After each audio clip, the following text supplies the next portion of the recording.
KnockBack, the retro and nostalgia podcast, is brought to you by, well, you. If you want to learn how to support our show, go to patreon.com/laststandmedia.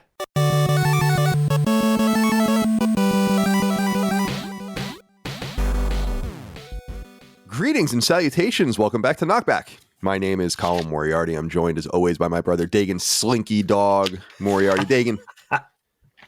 I wanted to call you Slinky Dog because I think he's the most endearing character in the entire movie, in my opinion. And everyone Jim really... Varney. What are you gonna, Yeah, can't do much. Automatic points. Definitely interesting. Very interesting. You want to know where I thought you were going to start? What? What are you looking at, you hockey puck? You hockey puck. Some good one-liners in there, Hockey no doubt. Pucksley. Yeah, of course. Well, Dave, welcome. How are you doing today? Welcome to KnockBack. How's life? Everything's good. You know what I was thinking about just now? Do you know the sort of the idea of a Charlie Brown closet? No, I don't think so. So picture a dresser, drawer, a closet full of clothes that are all the same or very similar. Like Charlie Brown always wears the yellow shirt with the squiggle. Yeah. Right? He's always new day, new adventure. Charlie Brown's always in the same outfit. Right. They would make fun of that in Doug and some other more contemporary stuff. Yeah. They later on they finally figured out this is probably something to be made fun of. It's like the thing in the cartoons where you see the old Hanna-Barbera cartoon and it's the same cycling background over and over again while Yogi and Boo Boo are running from the park ranger or whatever. So, but I have this thing in my real life, and I've wanted to talk about this on the show because it always makes me laugh. I have a thing with, as you know, Kyle, the audience may have figured this out by now since we started on YouTube. I have a thing with baseball tees. So the 3/4 length, tried and true, two-tone, whatever. This is an old thing. I mean, baseball tees were popular. I remember that was like a fashionable thing probably in the 70s, right? Yeah, I was going to say the 70s because I also feel like some of the first graphic tees were also baseball tees. Very good point. I think that's definitely true. And yeah, you think of like even dating back to like the disco era, but also just like think about the Bad News Bears, right? That was always the thing. Sometimes think of the vintage anime, they have the characters when they're not in their superhero costumes have the 3/4 length tees with the number on it. But the graphics is a great idea, is a great point. Even like thinking back to the flea markets when you used to get the iron-on graphic tees, you could pick something from the wall and they did it. Like it was always on the 3/4 length, sleeves, baseball. Yeah, it's a good look. And I don't know how I adopted it. For me, it's only been a few years. It was either traveling back and forth to LA because I would leave Philly at like 3 or 4 in the morning for a 6:30 flight, chilly in Philly, that rhymes, but warmer in LA when I was going to land a few hours later, right? So the baseball tee was like a nice compromise, a little bit warmer than a t-shirt, or it could have been a Disney World thing if we went to Disney World in February a couple of times or something. But I realized the other day I'm looking, and these are just Amazon basics, right? $9 a t-shirt, super simple, no frills. Made in a concentration camp inside a concentration camp in China. That's how cheap it is. You're not going to go to a sweatshop. Let's just gloss over that. It's made inside a sweatshop inside a concentration camp in China. That's terrible. That's absolutely terrible. I was hoping we wouldn't have to go delve down that road, but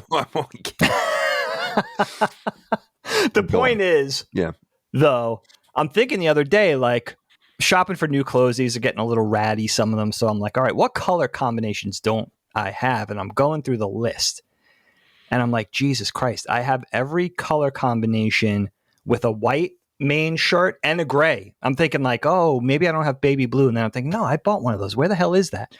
So then I started to think maybe it's time to rethink your style / your Charlie Brown closet, or do I just stay true to what I'm comfortable with? I don't know. Now, is this a prod for like to go in a new direction, a new genesis for try something new, try out something different? Or do I just stick with it if it's my thing? You know what I mean? I don't know. I don't know if this is becoming a little too rote or if I should just, maybe I should just. I think you stick with it. Personally. Do I stick with it? Yeah. Well, I mean, unless you feel the need to change. Now, there have been moments in my life where I felt like I needed to change. Yeah. I've talked about how in 11th grade I became preppy, for instance, in high school. So I was like, I need a change. And it worked. Girls talk to me and all that kind of stuff. But I just felt like that's when I started wearing button downs and all of this. However, it's funny you bring this up because I felt a similar way with just graphic tees. I remember it being presented to me when I was at IGN. Everyone wore graphic tees there, but I started wearing more and more button downs because I wanted to kind of try to be a little, in my older 20s, be a little more sophisticated, a little fancier. And so I'd kind of just sprinkle in the tees. But then it was brought up to me. It's like, why don't you just wear t-shirts without anything on them? And I'm like, wait, what? Like, you could do that? Solid tee. Yeah. And I, for some reason, it just never penetrated my mind that there's such a thing as a t-shirt without anything on it. Right. But then I was like, no, I kind of, let that wash through my mind. And I was like, no, I don't want to do that. No, I have a Cobra t-shirt on, for instance, today. But the thing is that I'm the same way with you, where I love graphic tees. So like you like baseball tees and you like your certain kinds of tees, and that's just who I am, and that's just the way it's gonna be. I think and you're still enjoying that. I mean, I don't know that I enjoy anything in my life, but I'm still doing it. Yeah. Kyle, before I turn it over to you, I don't want to go off on a graphic tee tangent, but it just reminds me there was a very special time period, short-lived, before the era of Hot Topic and all of that, where graphic tees were something very special. I feel like it started with BMX and skateboarding and rip-off graphics. I think the rave scene had something to do with that, where they would play up a famous logo and make it their own, leverage it to do their own thing or whatever. But which probably is also a thing that dates back to the 60s, that they were kind of revamping for a new era in the early 90s, late 80s, early 90s. But there was a very special time where they were hard to get. So if you rocked, let's say 1991, if you were rocking a Cobra logo t-shirt like you're wearing now, it would be like, holy shit, that dude just gets it. It would be one of those rare treats where you would say, you would know from afar that that's a kindred spirit. And then Hot Topic came in and all that kind of thing. It became a little less subculture and a little more pop culture. Definitely. But then, to add insult to injury, my generation hated on that. We hated on everything in the 90s, especially skateboarders. It was Generation X were kind of haters, generally speaking. Absolutely. Yeah. I mean, which was bad. I mean, thinking back, that vitriol and everything like that. But the thing that made it worse was that Hot Topic and corporations like that really got it. Like, they had young buyers in the marketplace or at corporate headquarters, whatever, that really understood obscure references and obscure pop culture things that they were bringing back that felt retro. And then it got to be like, all right, then we just kind of threw our hands up because we're like, I guess it's in good hands. And as we got older and became less hateful adults, we realized, all right, well, it's if somebody's going to take this to the next level and introduce it to a wider audience, why not a company that really does get it? Hot Topic always impressed me with that because me too. They were the merging of mall culture and subculture, which was really kind of a cool thing. And I guess Generation X has to kind of take credit for that because it was probably our peers that were doing that, people that are now in their mid and late 40s. I think you're right. And I totally agree that it was I would even identify like a year, or feel like 96, 97, when people started wearing stuff like that. You'd see, like, I remember getting a Stormtrooper t-shirt, for instance, in middle school. Yeah. And that was like awesome. I was obsessed with this thing. It had like a Stormtrooper on it. And I was like, this is so fucking cool. And it was because you would go to Bob's or something and to get your school clothes and be like Yankees and Jets and, whatever designs, Billabong, whatever. That probably wasn't really a thing at that time, but way would you get your Oakley shit, and there were just certain Jenko, and there were just certain things. And it's funny you bring up Hot Topic because I ended up really not liking Hot Topic, but only because it was cool not to like Hot Topic. Yet I will admit that my first Cobra shirt, my first Decepticon shirt, I got like Rage Against the Machine shirts and Zelda shirts, and all came from Hot Topic. All of them. And I think specifically what ended up happening too, a big influence on this, I think, was McFarlane and the crossover from culture to toys and all that stuff. And you started seeing that bleed in. I remember the McFarlane Metal Gear Solid toys were dope. Yes.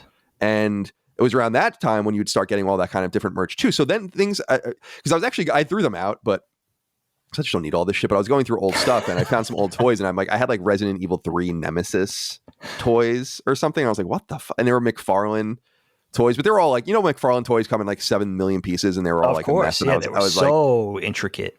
But you know what I found? You know what I found? I don't know if these are going to come through. I found my Team Rocket toys. Oh, recently. shit.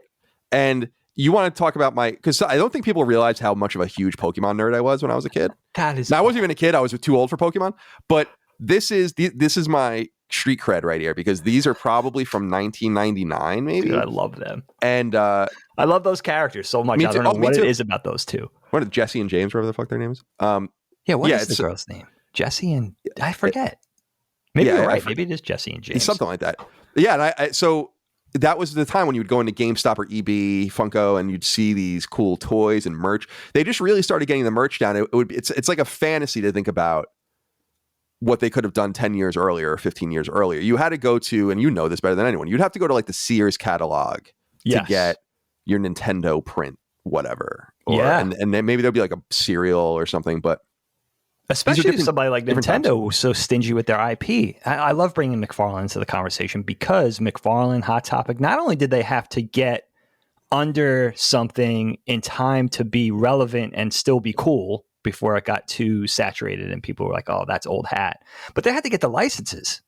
Definitely. So, to do all that in a timely fashion, I always felt like Hot Topic, being that snotty skater dude, I always felt like Hot Topic was a little behind everything. But then, like I said, they started to impress me with like, all right, they're kind of rocking this specific IP or this logo or whatever, while it's still kind of new.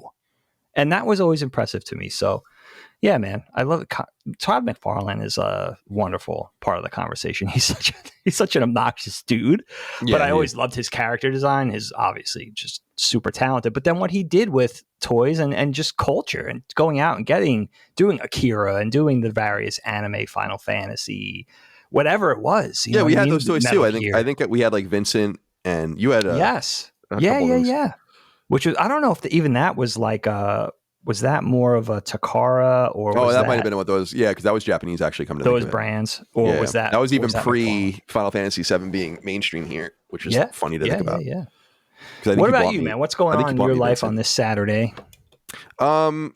Nothing really. It's funny you bring up baseball to use baseball, because I've been thinking, well, for two things. First of all, not to date the show too much, but baseball's coming back soon. Yes, and they solved the crisis of labor there, but I'm not a big baseball fan anymore. In fact, it was kind of felt good because I was listening to a podcast recently where they were like, what's going on with baseball? Like, it just doesn't seem like people really love baseball anymore. And remember they were talking about, when you used to know like 20 million different player names, even if you were just on the outside, and now you hear these names and I'm like, I don't know who the hell any of these people are. I don't know at one point. Dude, I think I can name maybe 5 players on the Yankees right now. Like, it's unbelievable. I used to be able to name like the entire bullpen of the Yankees, nonetheless. They're top 9s. I just hope. Who's on the disabled list? Who's down at Trenton? Exactly. It was ridiculous. Yeah, it was awesome. It was great. I mean, but I'm not into it anymore. I think the MLB is totally broken. It's cool to hear that they're trying to like fix it in some ways. A pitch clock is going to be awesome. And all the rest. That's interesting. Right. Like 15-second pitch clock. Let's get this game going. Yes. And all of that and all the little things. Now, I've heard arguments against it saying that baseball is the only sport that happens outside of time. That's the way it was described. And I'm like, that's an interesting thing to know. It is outside of time. However, I don't know that that's necessarily a good thing. However, I just wanted to bring this up because I've been thinking about with baseball and football, free agency is going on. It's actually probably the craziest free agency I ever remembered. Just quarterbacks just flying around. It's incredible. Wow. Russell Wilson to the Broncos and Carson Wentz to the Washington Commanders and whatever. Oh, is that right? I didn't even hear about that. Yeah, he's just flying about. Everyone's just flying about. And I was listening to my podcast and enjoying listening to it and learning. And then I'm like, why do we care about this? I have this realization every so often where I'm like, well, what is this? What is this? I don't understand why I care about this, but I care about it a great deal. And I'm wondering if you ever contemplated that. Absolutely. Fandom. And because I think sports is different than television or comics or movie fandom gaming in the sense that you're watching people perform at the very highest level, which is awesome. But the entire thing is constructed around exorbitant amounts of money. And I think this came out when they were talking about, this person's getting $48 million guaranteed and this person's getting $30 million a year. And so I was like, Jesus, that's awesome. But why do we care? Why doesn't this bother us? Or why are we so engaged in it? And we don't even think twice. It's like, yeah, I'm going to go drive my truck for $40,000 a year. And the league minimum in the NFL is like $550,000 a year. And that's fine. I mean, I'm not worried about the economics. I'm just worried about why we care. Why am I so engaged? And it goes down to the teams and the players. And I just find it very strange. I've never really been able to wrap my head around why I love sports so much, but I really, really do. And again, just with the hullabaloo, with the MLB strike over, it's actually a lockout over. And then with this NFL free agency just buzzing, and I don't know, I was just thinking about it. What do you think? Yeah, what do you think about that? Why do we care? And why it is interesting to me? By the way, real quick, sorry, it's a geographic thing for me too. Okay, and that's where sports fandom to me gets very strange. When someone's like, "I'm a Titans, Canucks, Clippers," I'm like, "What the fuck are you talking about?" Yeah, like, that's odd. I don't. That's no. Like, I remember I used to go to a bar in San Francisco to watch Jets games, and there was this guy that used to come, and he was nice, he's a nice guy, but he was from Indianapolis or something, and his dad was a Jets fan. So I totally understand that. Okay. But it gets a little weird after a while. For me, it's about Long Island. Like, that's a big part of it to me, So anyway, what do you think about all of that? Yeah, that's a big. I'm thinking from the broadest outset. Mile high in the sky, it's entertainment and distraction, right? But I like you taking sports outside of the other things. It's not TV, film, comic books, any other kind of hobby. One thing, I like the geographic tie-in, because a lot of the time you are a fan of your sports team where you grew up, but it also could be handed down. Mm-hmm. I know this all too well. It could be passed down from somebody in your family that you look up to, a mentor type like me with Uncle Mike, who grew up a Dallas Cowboys fan, which was handed from Uncle Bob, his dad. And then Uncle Mike handed down his Dallas fandom to me as a little guy. And it wasn't geographic. It was more like Uncle Mike likes the Dallas Cowboys, so I like the Dallas Cowboys. So it could be that way too. But you know what occurs to me, Kyle, with sports and sports fandom, which is interesting? It's really, I don't know if it's the only form of entertainment, but it's certainly one of the only forms of entertainment where the outcome is not predetermined. So you have that extra excitement, because no matter how much money you spend or how much the team goes out and gets, fills that roster with talented players and has an amazing crew and amazing infrastructure, winning and losing is not a sure bet. You don't really know what's going to happen. It all comes out in the field in that, or the court in that moment. So that's one thing about sports that I think is a really big draw, and you and others derive enjoyment out of. And I certainly did during the core time, that thick of my baseball fandom. And you and I were in that thick of our baseball fandoms during that era of 4-hour games. Yeah, definitely. Where they're changing that now. And that's interesting to me. But that's the baseball I really know. It's interesting when I think back to the late 2000s, like the late aughts. I was at Yankee Stadium for Derek Jeter's second to last home game ever. And I feel like my baseball fandom died with him. If I think back to the timing where I just kind of exhaled and lost interest, it went out with Jeter, which is really, I think a lot of Yankee fans, maybe. I'm still a Yankee fan, but right, like you, I can't name 4 people on the team right now. I'm totally out of it. Completely. Yeah, I'm a Yankee fan first of all, by birth, we really should be Mets fans. Yes. And that's what's interesting. You find but that we are Yankee fans, and Long Island has its own sports teams, but it is mixed up a lot. Mostly Jets fans, I would say, but there are Giants fans. You go to school, sure. Plenty of Yankee fans, plenty of Rangers fans, which used to infuriate me. Islanders and Rangers. I used to get so mad when I'd see Rangers jerseys in like the hallway of Bellport High School. And when I see people in Rangers jerseys now, I still talk shit every time I see a person with a Rangers jersey on. Like, the Rangers suck, dude. In your generation for hockey, and of course you were really on the tip of the spear with this. Did you grow up with mostly Islanders or Rangers fans? Because my generation growing up in the 70s and 80s were all Rangers fans. There was like 2 Islander fans. Which is so funny because the Islanders were dominant in the 80s. So that's what's so strange about it. They won 4 Stanley Cups in a row. That's so And people had the audacity to wear Rangers jerseys. But it was mostly, I would say it's 70, like maybe not 75-25, but maybe like, maybe 3-1. In favor of the Islanders? Of the Islanders, yeah. Wow. And the Islanders were pretty bad when I was in high school too, and the Rangers were okay, but I used to just get so mad. I have this guttural thing where I see someone in a Rangers jersey or a Rangers hat, and I'm like, I gotta, like... I told you that and I think it became from our friend, the Kochers who we bring up. Their dad was a huge Islanders fan. I used to go to Islanders games with them all the time, but I remember specifically that we weren't allowed to go to Islanders Ranger games. And I talked about this on there as kids because they're fucking nuts. And people can go online, and they're not so bad anymore. Apparently, I haven't been in years, but there are like famous games where like it's just absolutely insane. And there was one, people can look it up. There's one where it was like a Christmas game where people were dressed up as like Santa Claus and like all these things in the crowd. And it's just Ranger and Islander fans just beating the shit out of each other, dressed up as like Santa and elves and all this. Awesome. Probably 20 years ago, extremely Long Island, really so good drunk. Stuff. Yeah. So beer fueled. Right. Don't know. And that's kind of the part of sport where I'm like, why do I have this visceral? It's like I think it's hysterical. They stopped kind of doing it. I don't know. I haven't watched too many Islander games this year. I just haven't had time. But I told you, like, if the Islanders are ever tied or ahead, I think it's with 10 minutes in the third period left. They say that the organ player will play "If You're Happy and You Know It, Clap Your Hands." But it's "If You Know the Rangers Suck, Clap Your Hands." And I think they stopped doing it as they started televising more and more of the games because it is hysterical. Did they do that even when they weren't playing the Rangers? Yeah. Every game. If you're winning or tied with like 10 minutes left, that's amazing. Then there'll be like a refrain on the organ like, "If you know the Rangers suck, clap your hands."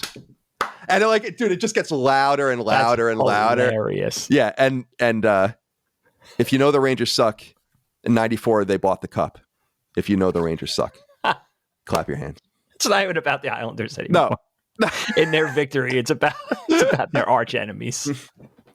That is great. I can tell you the few times I've been in the old Nassau Coliseum with you and Dad or otherwise, that was a pretty, I don't know if all hockey arenas are like this, but how steep it was in the stands.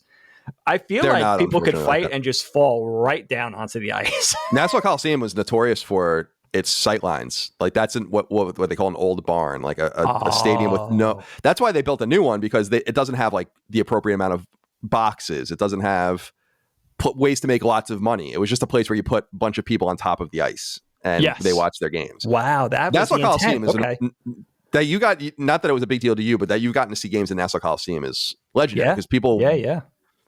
People. That's a really famous old building. Fort Never Lose, as it used to be called. That's awesome. Until they started losing a lot. But at one time, 19, imagine this, 19 playoff series in a row. They won 19 playoff series in a row. That's insanity. Finals, and then losing the fifth final. What years did that span? 79 to 84. They lost to the Oilers, Wayne Gretzky's Oilers, when he was like a kid. They ran into the Oilers, and that was like the next big team. So the Islanders and the Oilers played in the finals in 84. Okay. And no, that was 85. So that was the fifth time the Islanders were there, and they lost, and then the Oilers became really good. That was like Mark Messier and all those guys. Grant Fuhrer. Good shit. Yeah, that's classic. So nostalgic. Oh, even for somebody who's not a hockey fan, I just remember that time. Well, do you remember? Do you remember there being bumper stickers that? Because I used to see them very rarely, and they're probably never seen anymore because they'd have to be on old cars. But it would be drive for 5. Which was like the Islanders thing in like 83, 84 for 5 Stanley Cups in a row. So people would put stickers on their cards to drive for 5. And once in a while you would see like an old station wagon with a metallic bumper that had that sticker on it still. That's awesome. I'm sure they were all over the place. I just never noticed. Yeah, that's amazing. Such a nostalgic era. The way the jerseys look, the colors, the team logos, all that kind of stuff. I just think back to, I went to junior high and high school with so many avid sports kids, my contemporaries. Just rocking the jerseys on game day and stuff. They were so into it. And it was really a big part of the atmosphere of growing up. Islanders, Mets, Yankees, Rangers, Giants, Jets. Right. To some degree, I guess the Knicks. Yeah, the Knicks were the thing about the Knicks is that they were bad or mediocre for pretty much ever. I mean, it's whenever they make the playoffs, they had that like period in the mid 90s where they were okay. And they would get like to the second or third round of the playoffs, but they've been bad my entire life. Like the Knicks have never been relevant. No one even tried to get the Knicks into my life. And no, we never had that really. Right. Uncle Mike was a Lakers fan, but basketball was probably on the bottom of his sports importance. I think he was a bigger Penn State fan than a his college football is even more important than basketball. But I do remember him being a Lakers fan, but it was like, and also ran with him. If there was no other sports on, then he would rock. The Lakers game would be on upstairs or something, Yeah, the Nets are my basketball team now, but that's when they moved to Brooklyn. And even then, I'm a very passive fan. I'm not going to pretend like I'm watching the games or something. Yeah, I hear that. But I can root for them now that they're on the island. Okay, Dagan. I'm ready. It's time. Let's talk about Toy Story. 1995 seminal 3D animated film from Pixar, directed by John Lasseter, written by Joss Whedon. Interesting. Me Too combination crazy? There. Starring Tom Hanks and Tim Allen, and actually a smorgasbord of really great voice acting in this film. And this was it's funny, man. I was thinking back on this movie. I watched it last night, but I was thinking, I'm like, what was going on with me when this movie came out? Because I don't remember it coming out. I didn't see it in the theater for sure. And I was in 6th grade, as I recall. Well, 95 would be 6th grade. So I think I was a little too old for it. Although technically I wasn't, because I was still playing with, not really playing at that point, I guess, with toys, but I would still collect toys. G.I. Joe had just ended in 94. I was kind of getting into like superhero toys and one-off things. Like I remember when Starship Troopers came out, I got like a bunch of that shit and stuff. I remember Terminator 2, I got a bunch of stuff. Yeah. Obviously Turtles and stuff. But I was kind of out of toy fandom. And it's funny, man.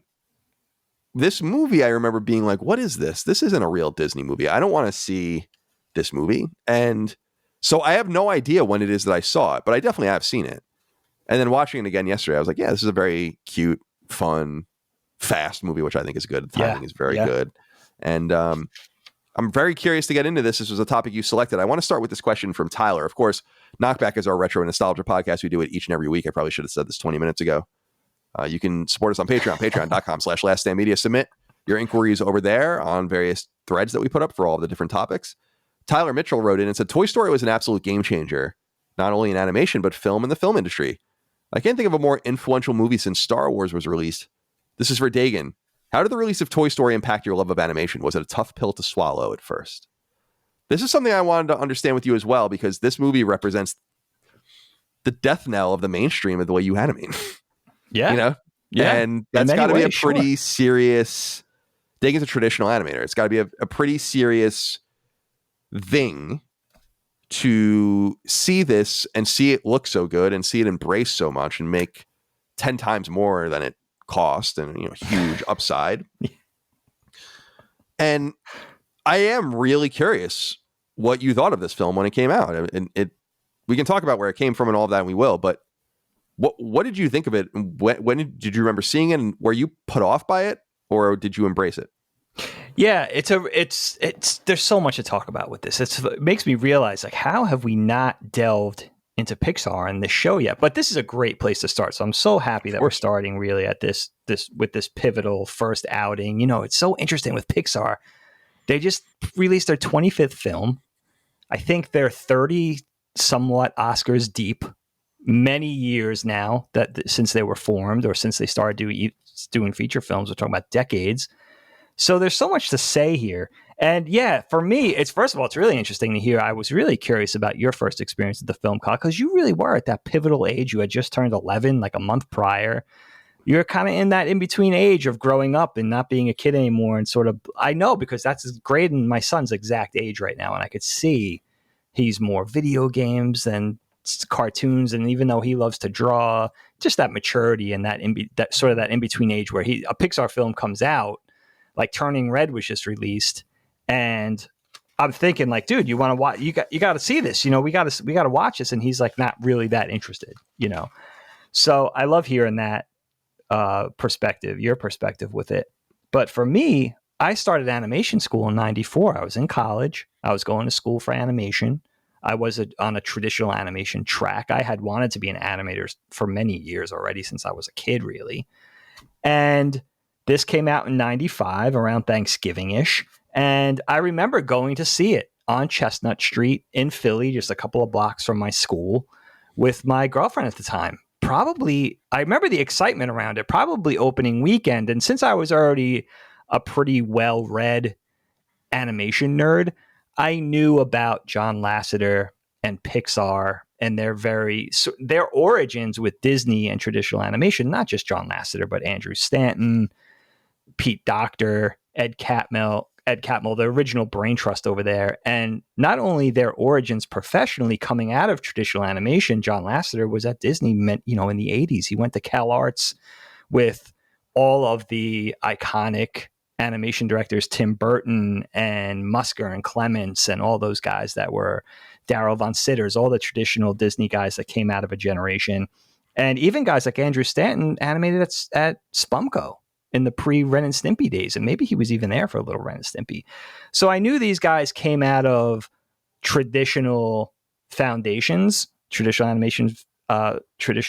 animation foundations, but also traditional animation sort of philosophy at the core of what they did, where drawing was at the heart of things and designing with a pencil and storyboarding traditionally on index cards and putting them up on a wall and drawing with grease crayon. And the computer really being treated like another tool, like the computer is a hammer and the pencil and paper are the screwdriver. We need all of this to do. So I already knew that going in. I knew what a lot of people, the mainstream civvies, the civilians didn't know, that Pixar, even though the computer was at the heart and the technology was at the heart of what they were doing, that there was a really strong emphasis on the backbone of the craft of animation and drawing and the art of animation, traditional storytelling, and really traditional film principle, and just making something that was entertaining, with the computer being another sort of tool in their toolbox.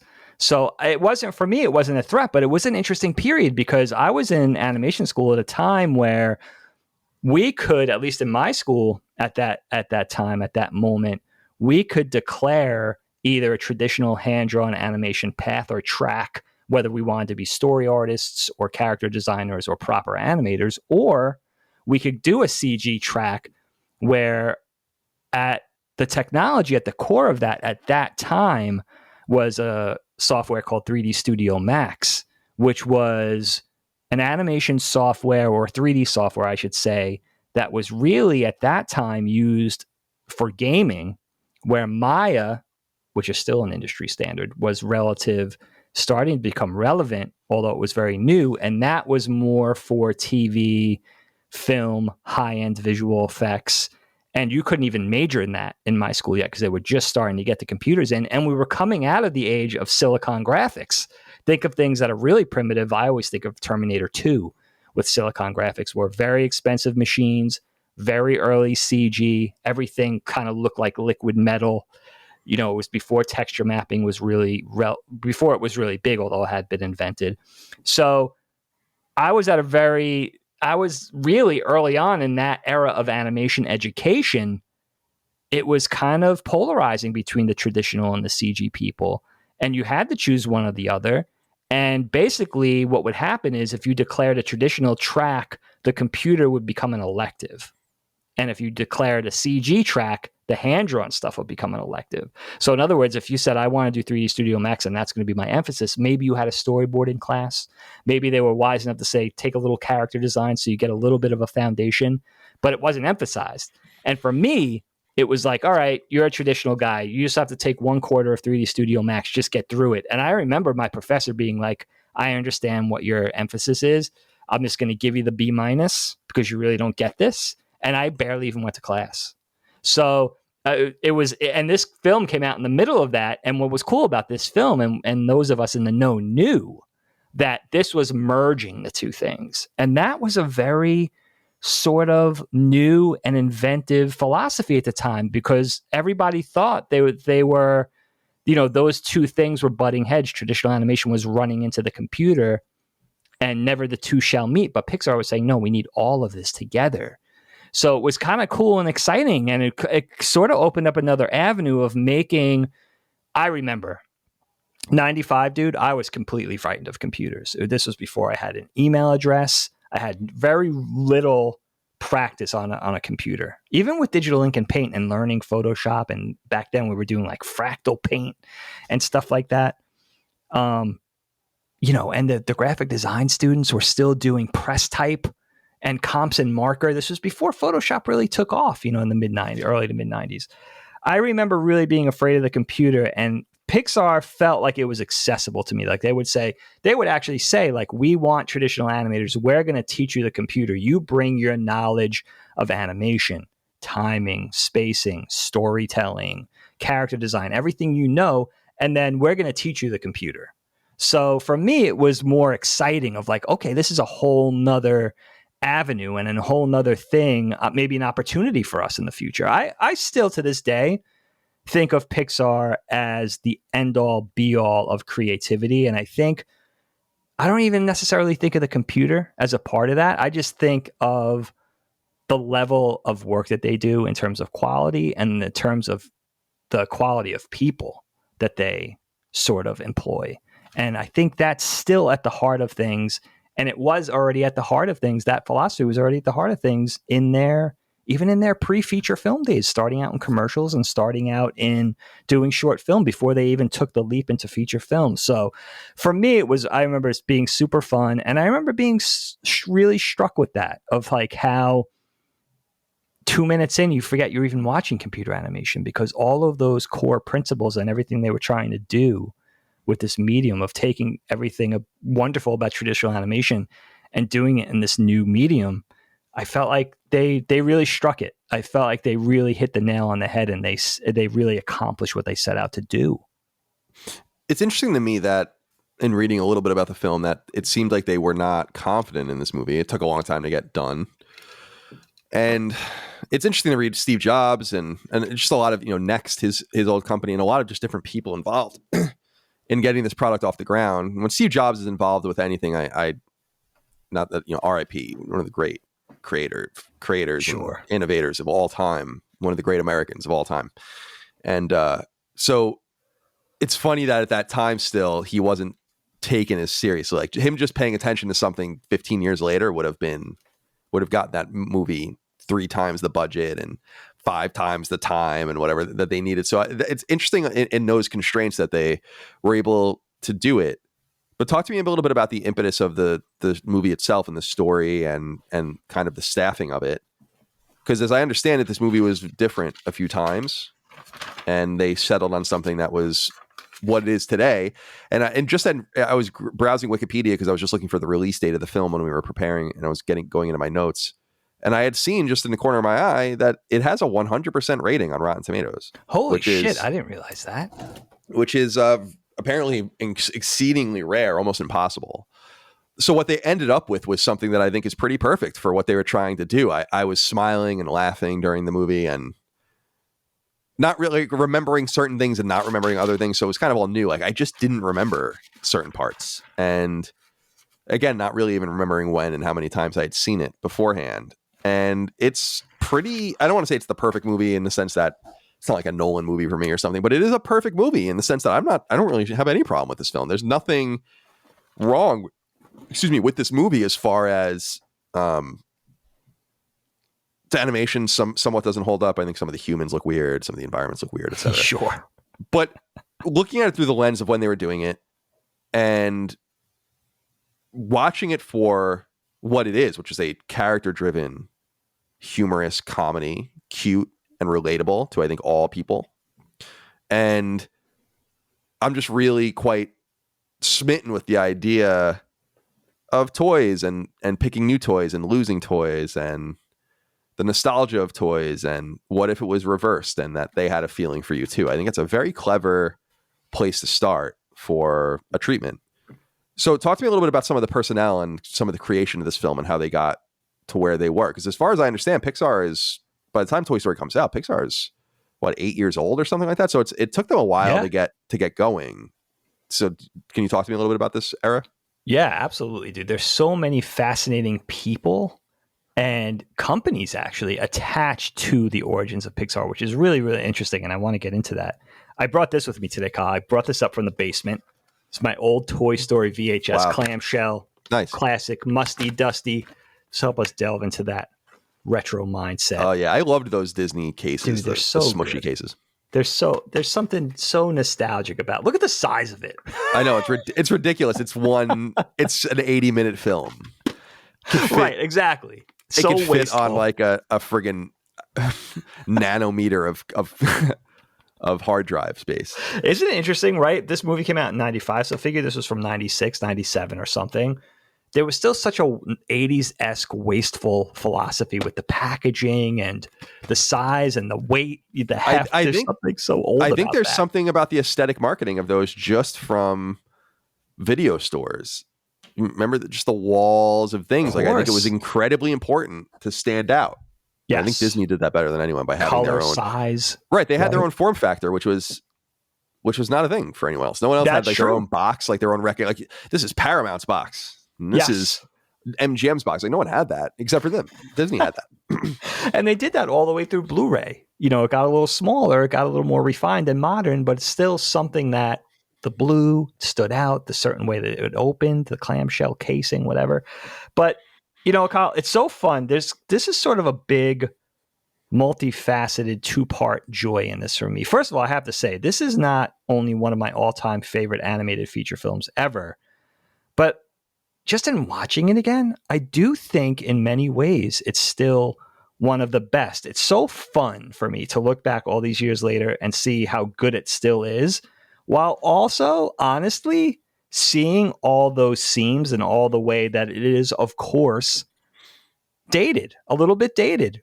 You know, we look at modern visual effects. Our video games are mind-blowing. Our modern day animated feature films, especially the CG outings, unbelievably impressive. And we talk about that a lot on the show, how the evolution is so steep just from year to year. So we're dating all the way back to this movie being in production for the better part of 4 years. Pixar refining their technology and coming out of the shorts, coming out of the commercials and wanting to do something long form. And how, you know, obviously you're going to see those seams. You're going to see all those little mistakes or things that could be done so much better now. But that's part of the charm for me. And what's cool about this is it's a big barometer test for Pixar, because now we get to see if the movie holds up as per all of Pixar's mandates and their overarching philosophy that we know so well and that animation nerds know so well, right? Does story, character, artistic integrity, vision, and all of the knowledge of traditional animation and all of those tools and skill sets, and just all of that knowledge of traditional filmmaking, does all of that whole kit and caboodle, does that enable this film to withstand the test of time because of or despite the technology? And I think in watching it again, it does. It's just a good movie. It's just a fun movie. And I think a lot of that is anchored in the story, the characters who are iconic, the ideas. This is a movie that's hung on a lot of awesome concepts and a lot of wonderful ideas strung together. I think we'll talk about that. And the voice acting. The voice acting that's not going to get old. You know, good voice acting is something that'll anchor something and make it timeless. And, you know, I talked about how many films deep they are, their heritage, how much money they make, their Oscars. You know, their Oscar shelf is going to fall down any minute. You know, it's just way too heavy. Yeah, it's incredible. It's unbelievable. Yeah. When you think about that and you think about how far they've come. But especially because a lot of the same people are not there anymore, right? It's just like kind of a culture. It's a culture thing. That's a lot of Naughty thing. Dog in some way. Yeah.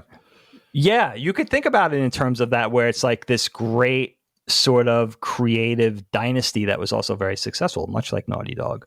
But it's a ship of Theseus, but it's just like a ship of Theseus in a way too, which is so interesting. Like, and it's been long enough to go through those ups and downs and those ebbs and flows and stuff like that, personnel changes and stuff. And at the center of that, we should talk about John Lasseter.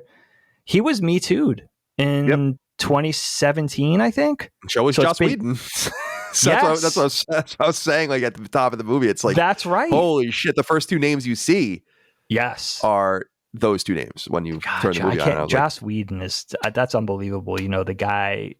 You know, the Buffy guy, he created Firefly, right? Yeah, he did. And he was a huge advocate at the center of this. Yeah, he's a huge advocate for nerd culture. He's a very, very, very important to getting it all known and out there. And I forgot about Joss Whedon being, I always want to say fingered, but it's just... Might have been fingering someone else. But the John Lasseter thing in particular is heartbreaking because he was really held up by the animation community, and maybe even so larger, by the creative community as being one of those sort of geniuses at the center of artistic integrity in Hollywood. And I would hear stories about him that would be like, he was one of those creative leads that was so, I was going to say hands-on. Just forgive the puns. I'm not trying to go there with, he was so hands-on. He was so involved. Now, John Lasseter became a millionaire many times over with his early successes at Pixar. By 2000, John Lasseter was set for life, right? He was eventually made the chief creative officer of not only Pixar, but of Disney proper. Okay, that's a big deal. And I would hear stories about him like that. He would go, now he was involved, John Lasseter was involved at Disney back in the old days. I mean, he was slated to direct The Brave Little Toaster in the early to mid 80s and was fired from Disney. Before that, he was such a big Disney guy that he worked in the theme parks. So not in Imagineering, like he was like on the he ran the Jungle Cruise ride. Like he was a Disney guy through and through. It's what he always wanted to do. And he was so emphatic for Disney. And when he got successful at Pixar, and of course the classic Disney Pixar 50-50 partnership that I think was forged under Katzenberg / Eisner 97-ish or whatever. That was an unheard of thing for Disney to strike up a 50-50 deal, although there was a lot of problems with that. John Lasseter was at the heart of that, and his talent was what everybody wanted. And I would hear about him going to like down to Orlando to like, I don't know, Animal Kingdom, and going to a ride and being like that, and sitting in it and being like, that's not the voice of so-and-so. And they're like, oh no, sir, like we had to get somebody else. Like Ratzenberger wanted too much. And he was like, stop everything, stop, take this out. And I don't care how much, Tom Hanks wants for this, give him what he wants. And, like that, like he was that hands-on, like the artistic integrity and the quality. They had to redo a bunch of the lines, right? Is that that kind of stuff? Yeah. I mean, he was that guy who was like so connected, not just his vision steering the ship, but his emphasis on quality was so authentic that it was very Walt Disney-esque, maybe even more so. Right? Like he was really the next coming of Walt Disney. That's really what everybody kind of heralded him as and put him up on that pedestal. So when he was sort of Me Too'd and ousted from Pixar, I think, basically if you read up, you see that he was forced to resign. And some theories say that, not to get in too much into this, some theories say that he was just a little too affectionate with hugging and kissing and all that kind of stuff. That's how I got it too, was that he was kind of like a child at heart sort of thing. Yes. And like had no boundaries. And you could see that in his personality. Just watch, he's really like this big baby. He's like just a big joyful kid. You watch interviews. It's so genuine that seems to ooze out of him. A little too much. But yeah. I have heard from reliable sources that are maybe one or two steps removed from John Lasseter, that it was more than that. And the people that I've heard this from, are reliable sources. I'm not saying that maybe they didn't hear right, but there's a couple of people that I know that are close to people that are close to the situation. And I have heard that it was more serious than that. That's all I could say. It's pure conjecture. It's troubling to hear that because he was really one of my idols. When, you hear as an animator, you think, oh man, I would love to just be that guy's protege. I would love to be a fly on the wall with him for like a week. He was really like, he's held up as an idol in many ways in that regard. And now it's heartbreaking that he's not a part of that anymore. Although his proteges are running the ship now, Pete Docter, Andrew Stanton, Ed Catmull, who is an original founder, who was more on the technological side, but definitely has a creative vision. Fascinating guy, Ed Catmull. They're still at the helm. In fact, Ed Catmull is the president of Walt Disney, not just Pixar. But it's crazy, Kyle, when you look at the laundry list, and I'm going to share some books with you guys to read at the end of this episode if you're interested in this. But just listen to the names associated with Pixar and the origins of Pixar. Francis Ford Coppola, George Lucas, Alexander Shore, Steve Jobs, Nolan Bushnell, Jeffrey Katzenberg, and Michael Eisner. Yeah, and coming out of American Zoetrope, ILM, New York Institute of Technology, Apple, Atari, DreamWorks, Disney, Hallmark was a part of this conversation. Maybe we'll have time to get into that later. Xerox PARC in their heyday. Oh, my favorites. Yeah, because that's the connection to Next, and that's the connection to Jobs. Yes. Is the Xerox PARC stuff. I love that stuff. It's oh, my God. Crazy, dude. I mean, these guys were... Ed Catmull was at the... And Alvy... what is his name? Alvy Smith. Were at the center of wanting to do, dating back to the 70s, really interested in the cutting edge of computer technology for art and design. In fact, Ed Catmull invented texture mapping. I mean, these guys are like integral in the genesis of computer and computer art and visual effects. They always wanted to develop the technology in order to do feature films. Ed Catmull kind of fancied himself as an artist that wasn't really talented enough. So when they found John Lasseter, it was like, we have this guy, this young guy, traditionally trained in animation at Cal Arts, extremely talented in animation and storytelling. We could kind of meld our minds and maybe make this thing happen. And dating back to Long Island, New York Institute of Technology in the early 70s, getting noticed by George Lucas, becoming a part of ILM, like a segment, a computer art and graphics sort of aspect or segment of Industrial Lights and Magic, getting noticed by Steve Jobs, who had kind of cut his teeth at Atari, and I think founded Apple, but then was ousted at the time, had a lot of money from the Apple II or the early Apple tech, reached out to Pixar, saw something in John Lasseter, came out of that. He kind of partnered with that. Then they got the notice of Disney, guys like Jeffrey Katzenberg at the time, before DreamWorks SKG was founded. So to see all of those things, that domino effect of, and it was all really, it seems to me as I research it, and I've been reading about this stuff for years, I'm a super nerd, it all is kind of structured around John Lasseter's talent and Ed Catmull and Alvy Smith's vision of taking the computer and making it a tool to tell stories via computer graphics. It wasn't really about, you think about early computer graphics in the 70s, very cold, very rigid. Even the most cutting edge effects and things like people were doing were like outer space and metallic surfaces and things that were very, think about early computer art, right? They wanted to I always think about I Want My MTV, the Dire Straits, Money for Nothing. Perfect example.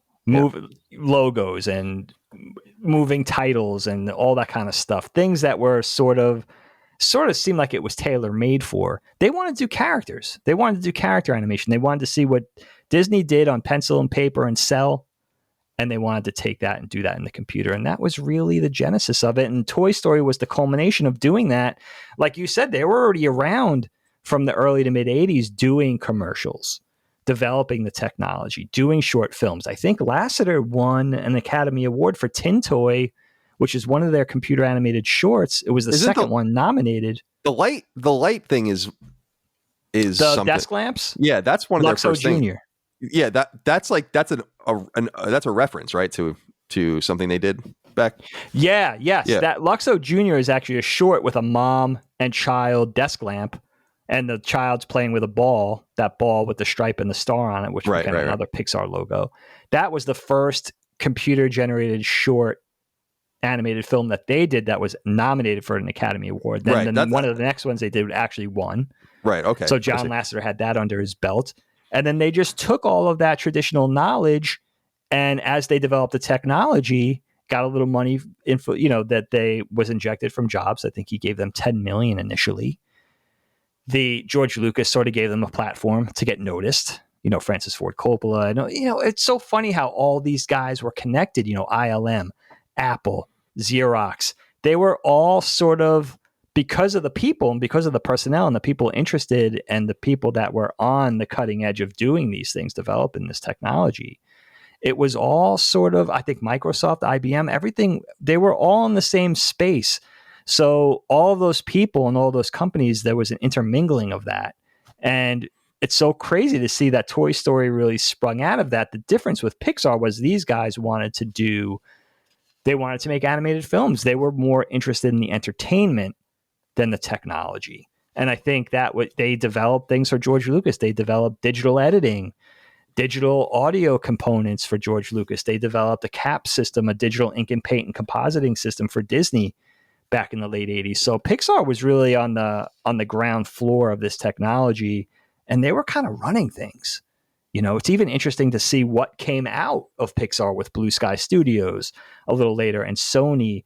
Katzenberg left to develop, to start DreamWorks with Geffen and Spielberg while Toy Story was still being made, I think.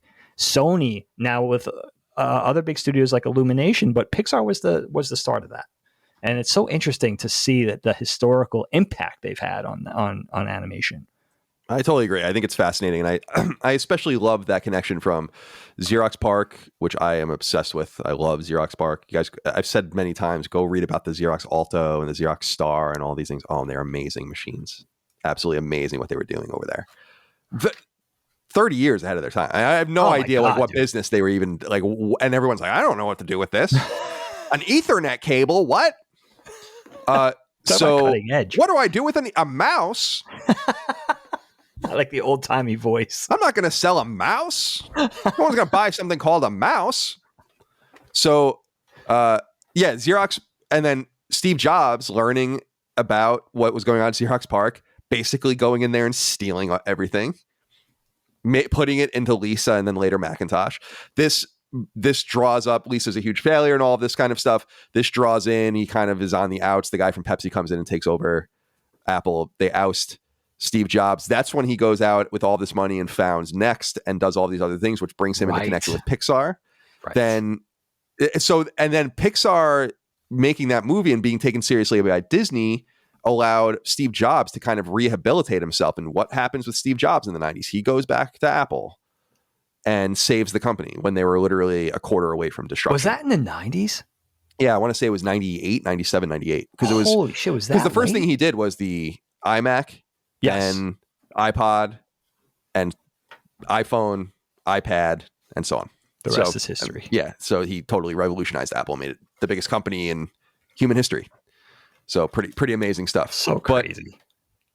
So I love that connection too. Now with Joss Whedon, I must bring up that I said that he was Me Too'd. I don't know that that's entirely accurate. I want to be fair.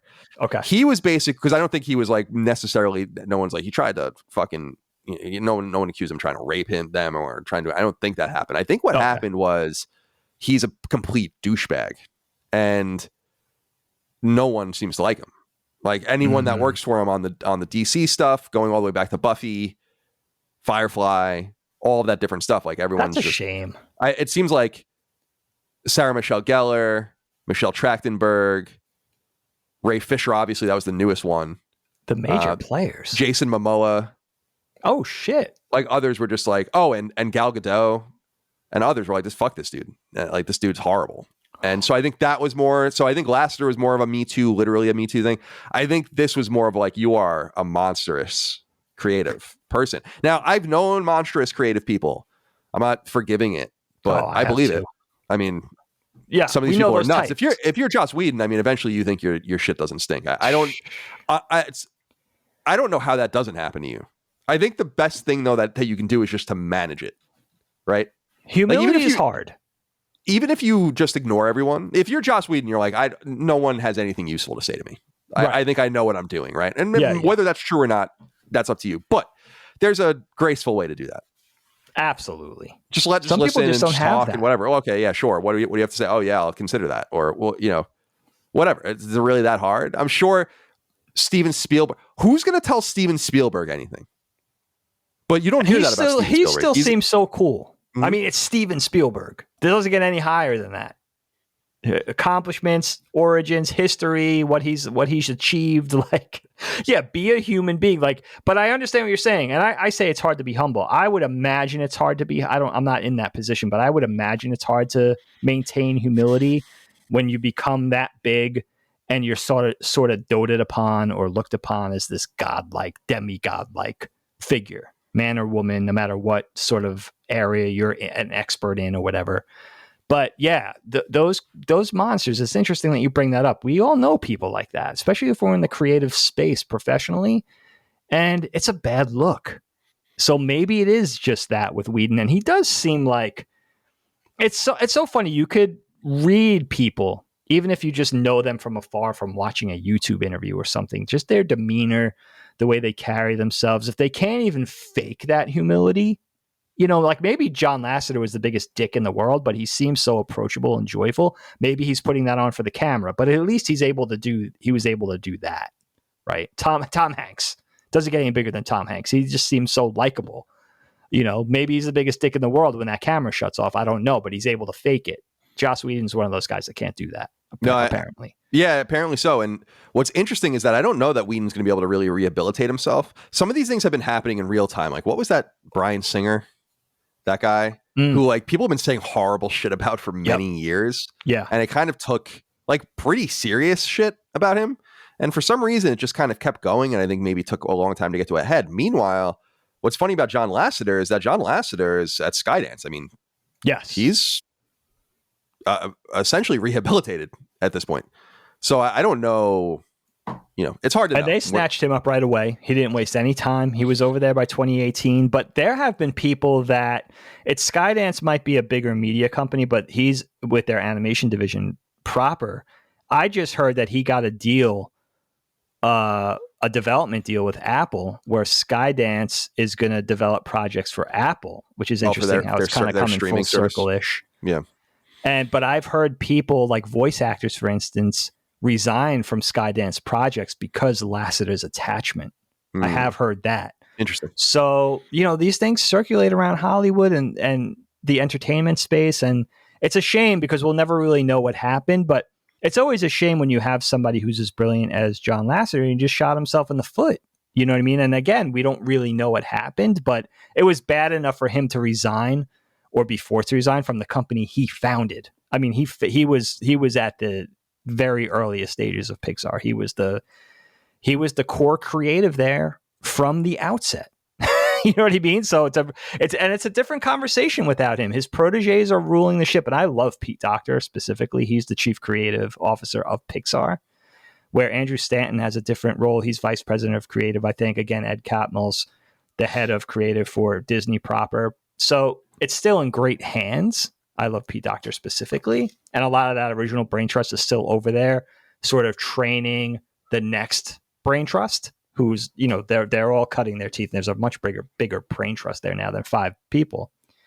But it's a shame that it's going on without Lasseter because he's the one that was at the center of this. He created the mindset, the philosophy, the technology versus the art and the way of thinking and their ethos. And he's not there anymore. And it was interesting. I thought he would end up going back and they would end up sort of dispelling whatever happened. But maybe it was serious enough where that's not possible. Yeah. Who knows? All right. Oh, let me go. My notebook's in the loft, so just give me a sec. Oh, sure. No problem. I'm going to get the fuzz off my camera. Did I get it? Nope.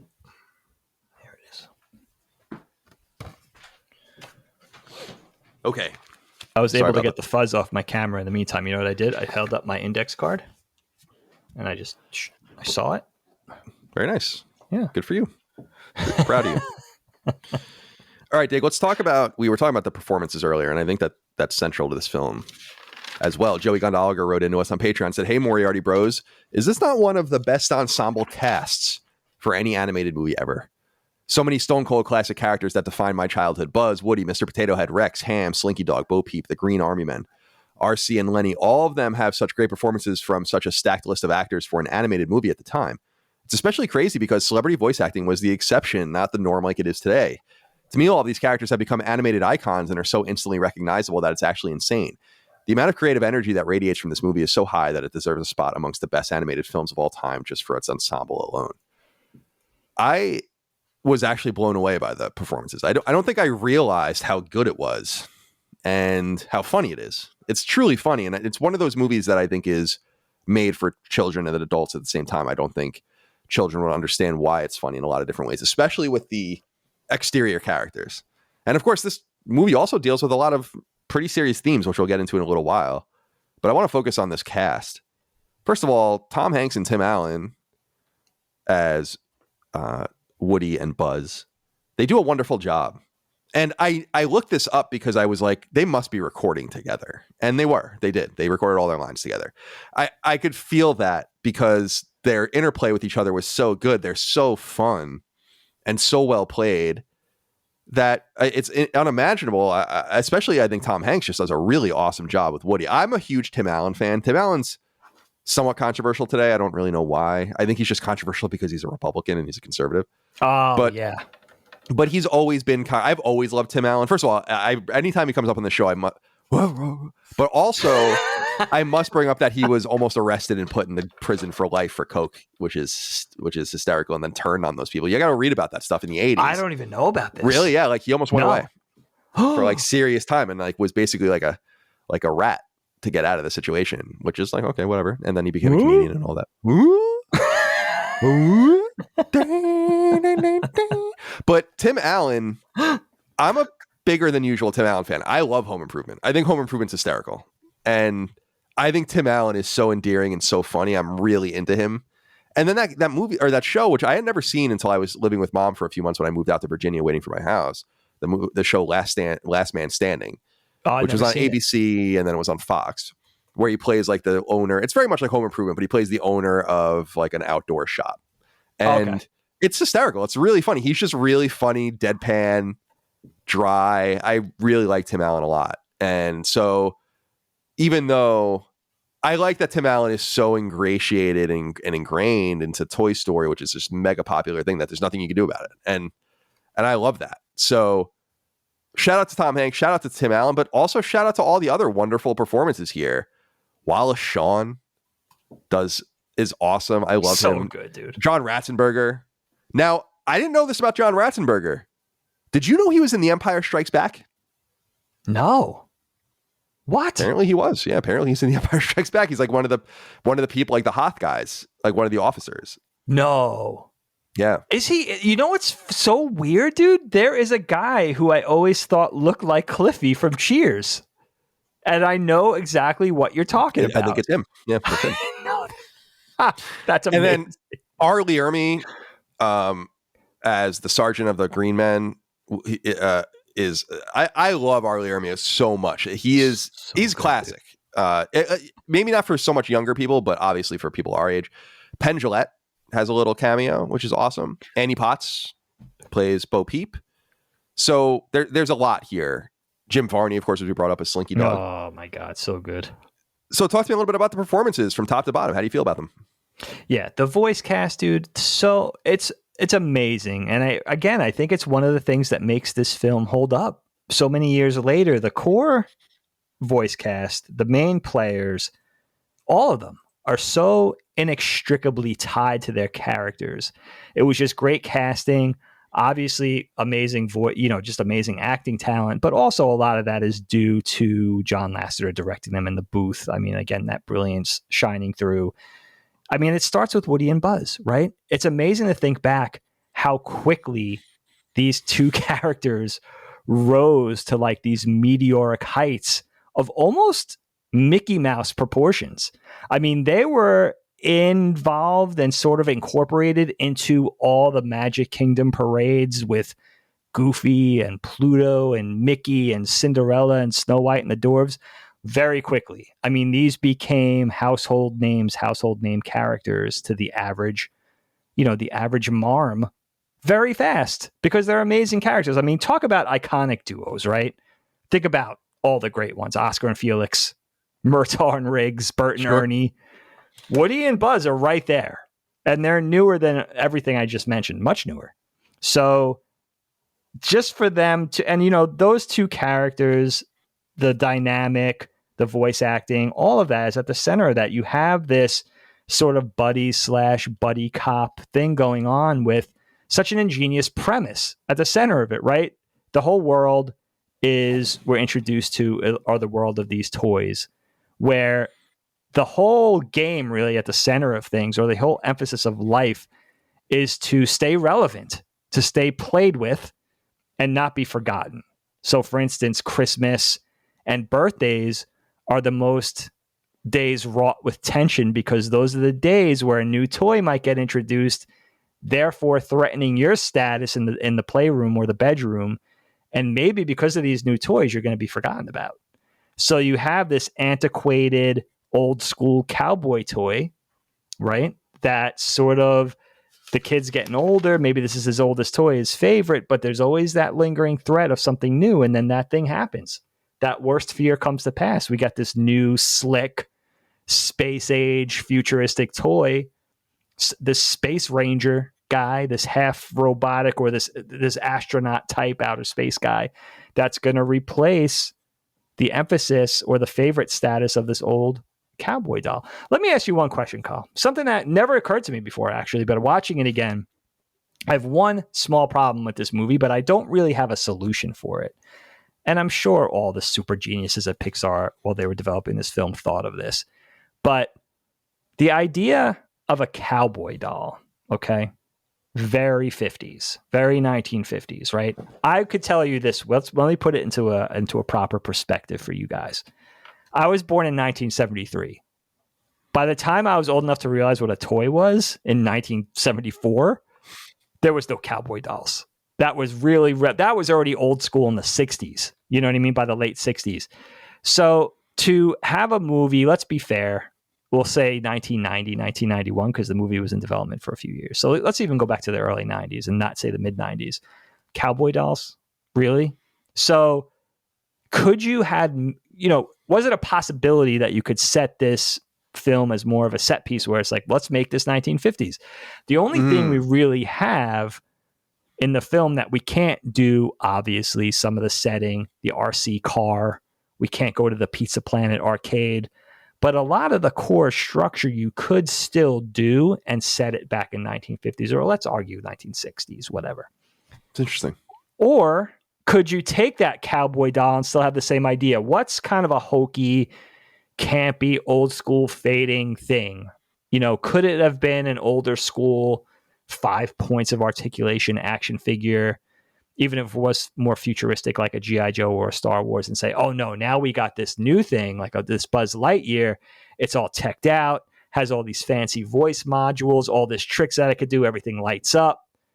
Or could you have an old campy, sort of 1950s hokey-ish Star Trek-y space toy, and then say, okay, no, I got this crazy transformer that transforms into these, maybe it transforms into 12 different super weapons. It's a super futuristic, very Japanese giant robot type thing.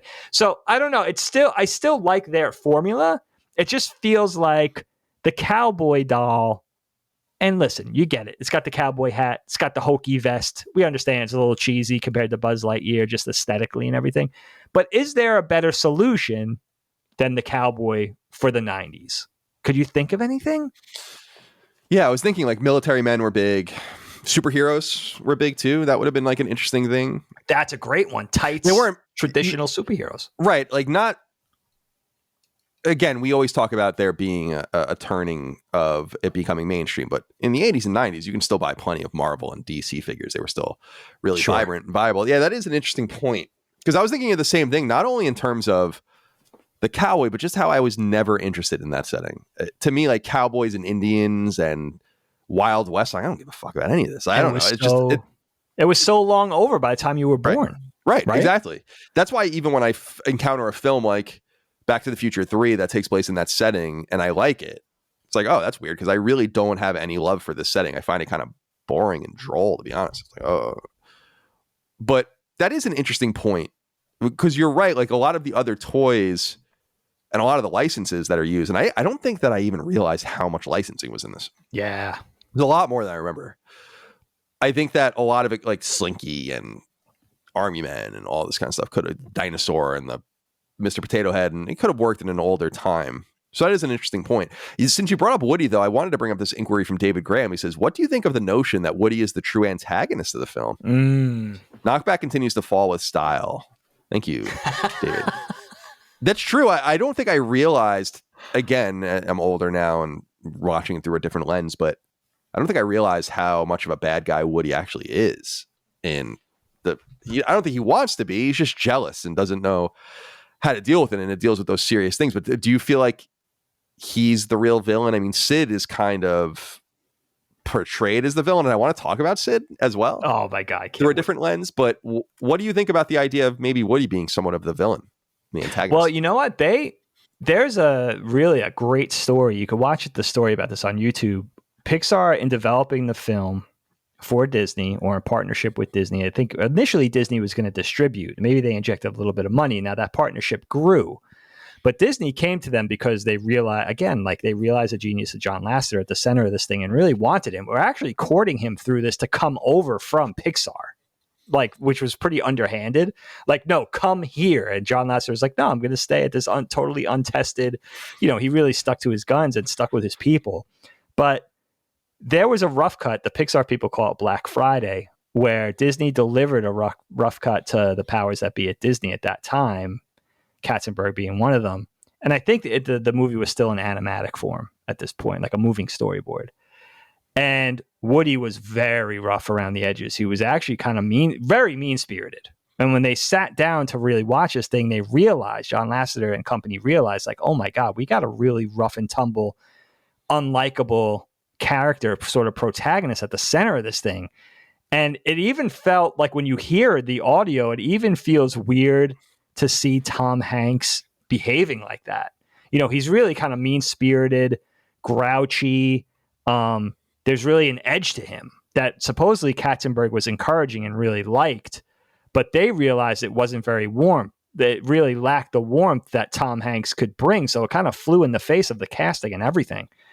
But I think what the problem is, a lot of that hard edge, not a lot of it, some of that remaining aura of a hard edge with Woody stays in the picture. For instance, when he's giving his little speech to the toys at the podium early in the movie, and he's like talking about moving buddies for moving day, which they know is approaching.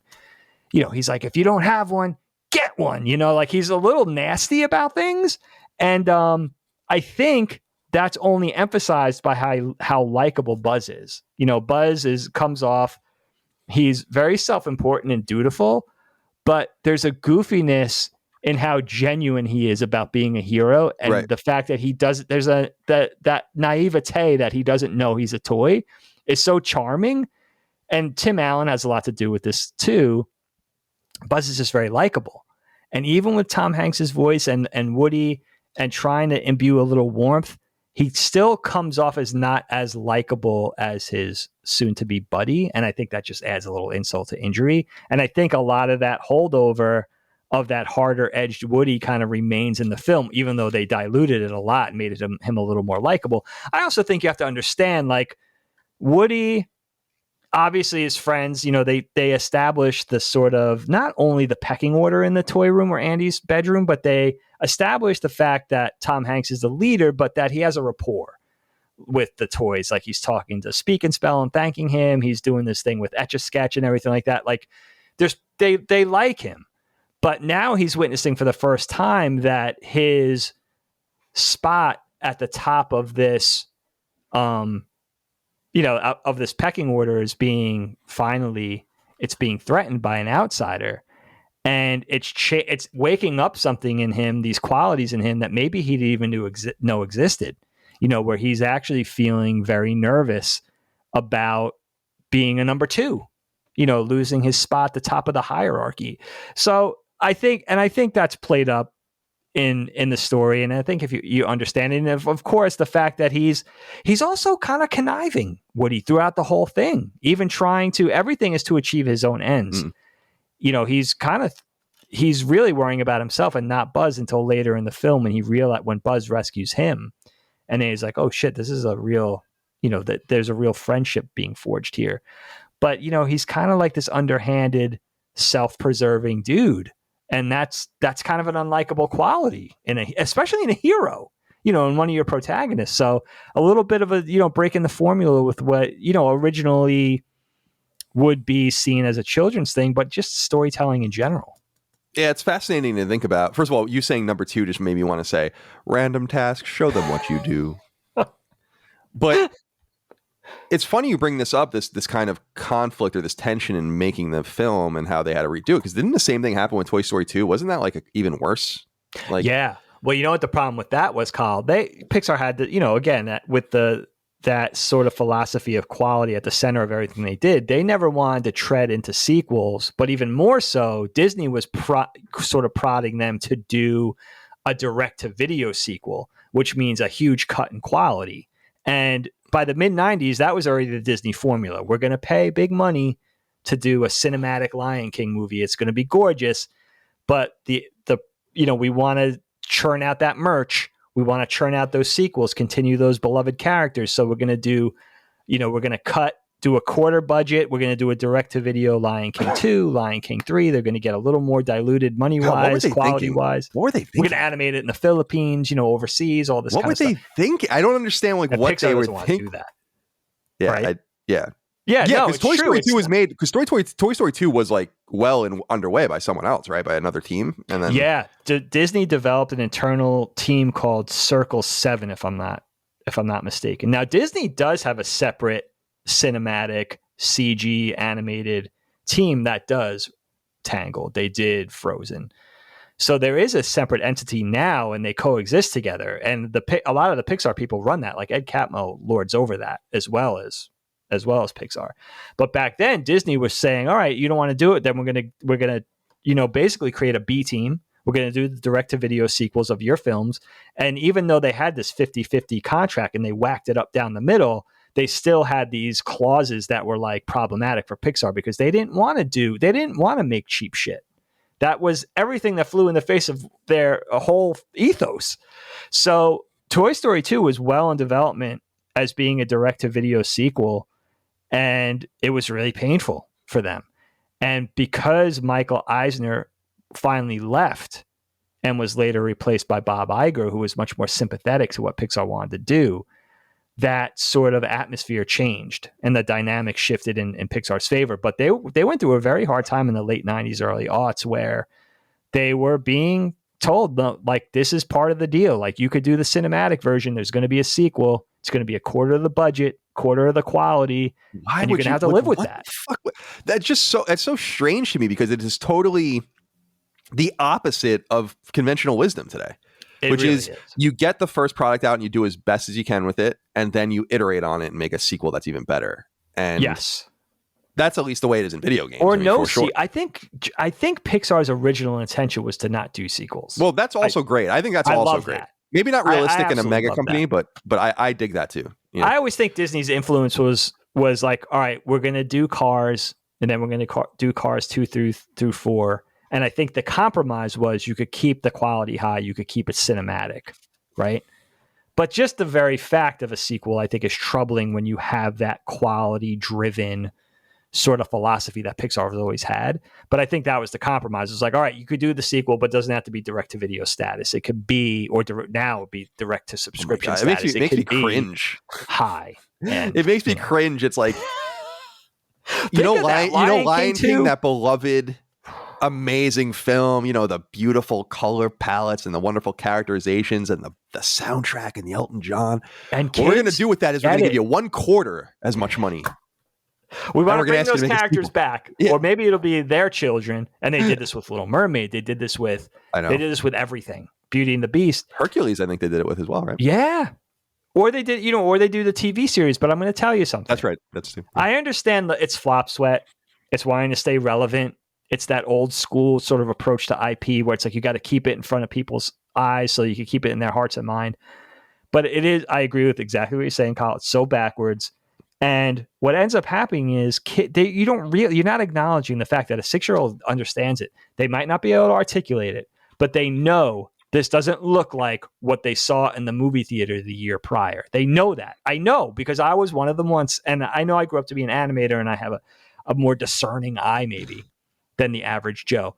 But I will argue the average 6 or 7-year-old knows it. They might not be able to tell you why, but they know it's not sort of registering or resonating with them like the core piece of work, the core IP, the core outing. So, it is backwards. I think sequels are backwards unless you have a great story. Like Toy Story 2 is one of my favorite animated films. They really rescued it. It's wonderful, and we'll talk about it eventually. But it is inherently problematic because, for me, it already says you don't have any other ideas. or any other ideas that you trust could be successful in the box office, could sort of prompt merch that people want to buy, that could be emblazoned on a t-shirt. You're telling me that maybe your next, I want to see that confidence. You know, I want to see that Monsters Inc. I want to see that whatever comes next, whatever it is, Cars. I want to see Finding Dory, whatever, you know, Finding Nemo. I want to see your next idea. I want to see that confidence. You stand behind a fresh IP every time and say, this is what, now we got this. You know what I mean? Get excited about this. We believe in this too. I want to see that. It's funny, man, because you and I think are built from the same stuff, where with the games that we make at Lilymo, we look back, like we're so in the game we're about to announce and really reveal. I mean, I've talked about it extensively. Is we've remade our original game, and it started as just like kind of a project, and then we were going to make it as a free thing, and we got so obsessed with it that we just made the entire thing again. And that's where my heart is. I'm like, this isn't, and I know that that's what Barry felt too. Is like, this isn't good enough. Let's not even move forward yet. We have to actually go and fix this thing first. And that's like our mentality. Or Hyproxia 2 is a great example too, where we released a massive, huge patch for it to kind of change it and make it better. That's like where my mentality is. And although I do love one-offs and I always encourage creatives to do one-offs, the reality also is that we are making our own universe at Lilymo. And so everything adds into the same bucket of things that will build on each other. So it is so strange to just want to throw that all away. When really the first Lion King is actually the end goal. Like that's what you're wanting to achieve, is the Lion King. And the build up to all of that, it reminds me a lot of the MCU, where it's like, yeah, we've introduced this character. Now we can get him into this movie, and now he can be in Civil War, and now Captain America can do this. Yes, and, great example. And the movie will get better, and the Guardians of the Galaxy will come. It would be the reverse of that would be like, we did Iron Man.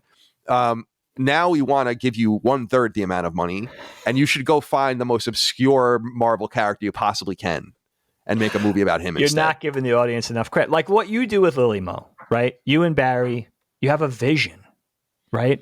It's not the vision with a philosophy like we're talking about with Disney, with the direct-to-video sequels, is basically relying on one vision, saying that your vision is to have one vision and everything spurns from that vision. But when creativity meets entertainment, your vision should be a constantly evolving thing, or else you're not giving the audience enough credit. The Marvel cinematic franchise is a great example.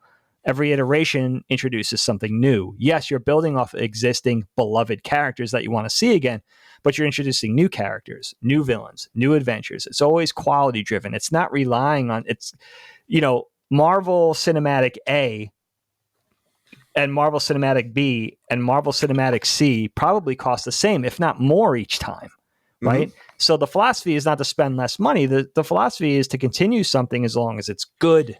Right. That's all that matters. Right. Right. Or have a new, or whatever that vision is, but have a vision. That's one thing you can't fake is vision. You could fake creativity. You could, you may have money to throw at problems. You may have ideas, but you can't fake vision. And that's really what it comes down to. That's why it's such a shame that we don't have John Lasseter at Pixar anymore. But we're also fortunate because he sort of, taught all his underlings, all his proteges, believe in what he believed in. So they're carrying on that mantle. They ran with that baton. But yeah, that must have been a really hard time for the people at Pixar to be under these Disney mandates. And at the same time, Pixar was fighting off a lot of suitors. I think Hallmark made a bid to buy them from Jobs. I think at one point, maybe Mattel was involved in talks. I know Toshiba EMI was in talks. Sony. Who else was? Microsoft might have been involved in that at some point.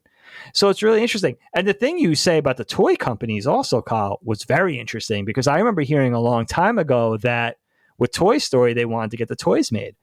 And as far as I know, Mattel, Fisher-Price, Hasbro, all rejected it. They all said they weren't interested. This little toy company up in Canada, I think, called Spin Master, was like, we'll make the Buzz Lightyear toy. And you know what? They were some of the most beautiful toys ever made. And Spin Master is like huge now. They're partnered with where I work at Nickelodeon, Nick Jr. They Spin Master created Paw Patrol, which is like one of the biggest kid show IPs now. We can't do anything. Paw Patrol is one of Nickelodeon's most well-regarded properties can't do anything without checking with Spin Master first. That's Nickelodeon. We're talking about Paramount.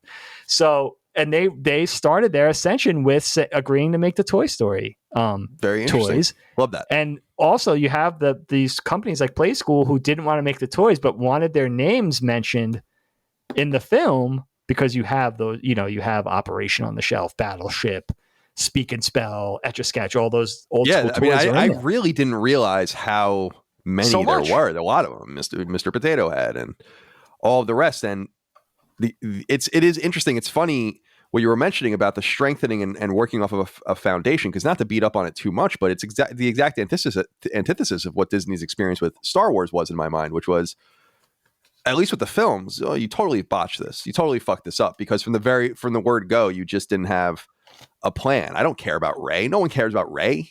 This is some poor facsimile of Luke Skywalker. No one cares. Yes. Right. And you should have known that from the beginning, so you're not building on this thing constantly. You had the turncoat stormtrooper, and you should have pursued that as well. And God forbid, Phasma. And watching Game of Thrones, as we're watching now for the show as well, it's like, God forbid, she might have had a few more lines. Definitely didn't want to use that awesome character. Absolutely. More. But Dave, let's talk a little bit about, we were talking about the way the movie runs, and particularly with Buzz and his stupidity, his ignorance. He thinks he's real. However, a few people wrote in about this, and so I must put this in there about a plot hole regarding him. Cody, and this is a pretty serious one. Cody Myers wrote in and said, "Hello, Super Moriarty Bros. Yo, Cody. I love this movie to death, as it's my first CG animated movie as a 90s kid. It was an imaginative idea within each story, but I think a major plot hole needs to be addressed about Buzz Lightyear.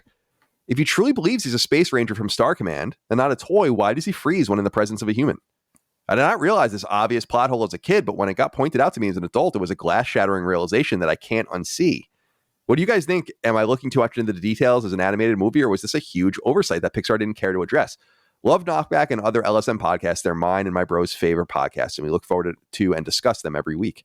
Keep up the good work, you beautiful sons of bitch." Thank you, Cody, for writing. Sons of bitch. Now, multiple people wrote in about this. That's why I included one of them, because I actually thought about this too. And what I thought about was that they just don't care. Some things don't need to be explained. This is Toy Story. Now, I appreciate the intent of the question, and I think it's real. It's real because people were writing in about it. I had noticed it. But Buzz does act like a toy. I don't know if their explanation would be as something as simple as, oh, well, he's kind of like in Rome, right? Do as the Romans. Like, they don't want to get caught. Maybe he's doing something like that. But he doesn't really seem to understand until he's captured by Sid that he is a toy. So did this stand out to you? Is this a plot hole? Is this first of all, I will say it is a plot hole, definitely. But I don't know if it means anything. I don't know if it really matters. What do you think? Dude, I feel like such a kid sometimes, because I never even thought of this before. Now that I'm thinking about it and I'm running it through my head, I'm like, oh shit, yeah, that's a huge thing. I think what it is, hopefully the people that made the film thought of this, unlike myself, but yeah, I think it would be too complicated or too complex to introduce that whole thing of like, now Buzz has to be mortified of like, what's a human? And it gets very existential.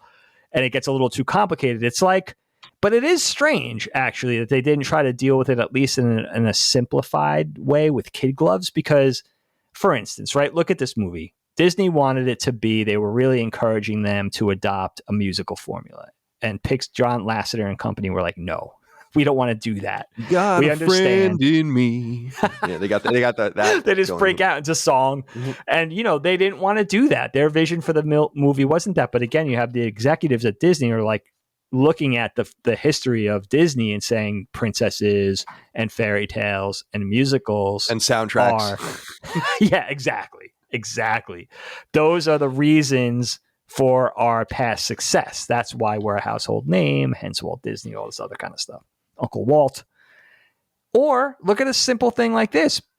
Pixar, there's no dad in the film. It takes on a very Disney-esque, old school Disney-esque sort of aspect where it's like there's only one parent. Micah pointed that out to me. I didn't notice that. Now, what's that all? Do they go into because I've never seen Toy Story 2 or beyond. I don't remember. Do they ever say, is she like a single mom, a widower? I don't remember that. Because he has a sister. And maybe they do address it eventually. Mm-hmm. But you know why he's not in there? Because it's dead weight. you don't want to introduce more, especially in a children's film. Really, the philosophy, right or wrong, is that you don't want to, it's not necessary to have the dad in there. You're just putting something else that could be cumbersome for that, that plot to plot, point to point way the story moves, the way it flows, putting another parent in there. And now you look at something modern, like a modern CG movie that was very good, like Sony's Mitchells versus Machines. It's a whole family, right? But this movie didn't really need the dad. So it's like, okay, you could see, leave the dad on the cutting room floor. It's not necessary. Maybe it's a single mom. Maybe, who knows? Maybe it was intentional to feel more relative. Yeah, like or relevant in that era, right? Yeah, mid-90s, divorce, whatever it was. But I know all about that in the mid-90s. There you go. Thanks, and maybe they were speaking to you, my friend. Yeah, maybe. Right? But leaving the whole thing with Buzz, it is weird. You do think, okay, what, this guy thinks he's actually this thing. He doesn't think he's a toy. Why can't they talk him into it? And obviously he's what wakes him up to the fact of seeing a TV commercial. Even after goes to the arcade and goes on this crazy adventure and they're kidnapped by Sid out of the claw machine and everything, he still thinks he's a toy until he sees that toy commercial. So it is a little strange, but it's one of those things, I guess, that they just intended people to overlook, where if it got into this whole metaphysical thing with Buzz and, like, what is this crazy reality, this nightmarish reality? Yeah, it doesn't really matter. It doesn't matter. But what's ironic about that, actually, I'll get right into this next inquiry because this is where I think that there's a little bit of a dichotomy drawn here. Dwayne DeJong wrote in and said, hey, boys. Hey. Animation and quotable dialogue aside, I think the most memorable aspect of this film for me are the themes of being replaced, adapting to change, and accepting our true nature. Woody feeling threatened by Buzz potentially replacing him in the toy pecking order, and ultimately the fear of losing his best friend Andy in the process really hits home for me. Mm-hmm. Likewise, Buzz having an existential crisis once he learns the truth about his identity is extremely heavy stuff for a kid's movie. The things we fear may turn out to be the things we love in the end, along with learning to love and accept ourselves for who we really are. Can either of you speak to these moments and how they made you relate to something similar in your own lives, to infinity and beyond? Thank you, Dwayne, for writing in. Nice. Yes, this might, like many children's product, there is, and I'll speak to this when Perils comes out and you guys see like how it's written and what it's all about and stuff like that. I think I can finally put my how do I say this? I want to put a little bit of my DNA in the Roald Dahl book, let's say, of fucked up children's stories. So well said. But I want to dive deeper into the characterizations because there's something relatable and real about both of the main characters. Woody is very confident, sociable, popular. And I love it. I love how he kind of like everyone kind of goes to him. Bo Peep's got a little thing for him. He uses the binoculars, the Etch-a-Sketch. There was that one scene where he makes I couldn't believe this. I actually said to Micah, like, they probably wouldn't have put this in the movie today, where he draws on the Etch-a-Sketch a noose. Yes. And I was like, wow, that's probably wouldn't have made it through today. But I agree. But he's a really interesting, he's fun. Like if you knew Woody, if he wasn't a toy, he was a human, or you were a toy, you'd probably be drawn by the magnetism of Woody. And there's something interesting about that. But like many of those kinds of people that I've known in my life, they're totally insecure. And I love what you said earlier, because it's true. It's all focused on these two events every year and the fear that they have. And I love the reactions when they're opening board games and all these things. It's like, oh, it's a board game. And they're just laughing and all the rest. But there is something there's something deeper about that. Because I think that the opening level itself is deepest enough, which is, I think there's something nostalgic and meaningful and grounding to replacing toys. I think we've all been there, of saying like, this is no longer relevant. Actually going through slowly all of my things. Now that I live in a house and have all my things collected from all of these different parts of my life for the first time. And I'm slowly throwing most of my stuff away, but finding random things like I have all my Star Wars toys. I'll never get rid of those. And they're like the top of the pecking order for me. Same thing with my G.I. Joes, but there were toys underneath that I cared less about. That, like I said, I threw out my Resident Evil 3 stuff. I don't care about this. Like, there's just there were things I was pulling out where I'm like, I don't even know what this is. And I just threw it in the garbage. And that is the way it goes with toys, with everyone's toys. And so that just on this very base level, this childlike level, is very relatable, that they decided to put all of this stuff underneath. I think is really interesting. And I actually think the more interesting character from that perspective, from the deeper perspective, is Buzz, because somehow he gets tricked into thinking he's the real thing. He just doesn't understand anything about it. And watching him kind of go comatose almost with depression for the last third of the movie is fascinating, and watching him kind of spring back to life. But there's something truly sad about Buzz. There's not something truly sad about Woody, really. There's something relatable about Woody. I think Buzz is in himself a more tragic character, because he doesn't realize how stupid he seems. Like the flying scene, which is an amazing scene, both from him and from Woody, where he doesn't realize somehow he doesn't realize that he just got really lucky, and when he lands and Woody's like, you didn't fly, but he just doesn't get it. And there is something sad about that too. So what do you think about these deeper themes and characterizations than meets the eye, which I think is so very common in children, in good children's storytelling, where there's a deeper level?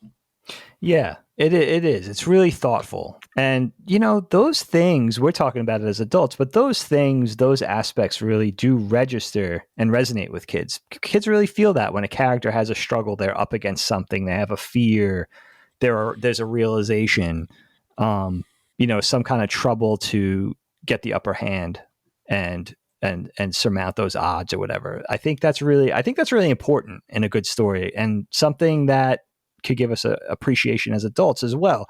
Woody's struggle, are his worst fears finally coming to pass, which is almost an inevitability in some way, of like, you're an old school toy.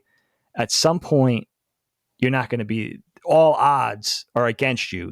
At some point you're going to become number two. You're going to become a lesser favorite to something new, to a shiny new toy, something that's more exciting, something that's a little that this kid hasn't experienced yet, that's still fresh.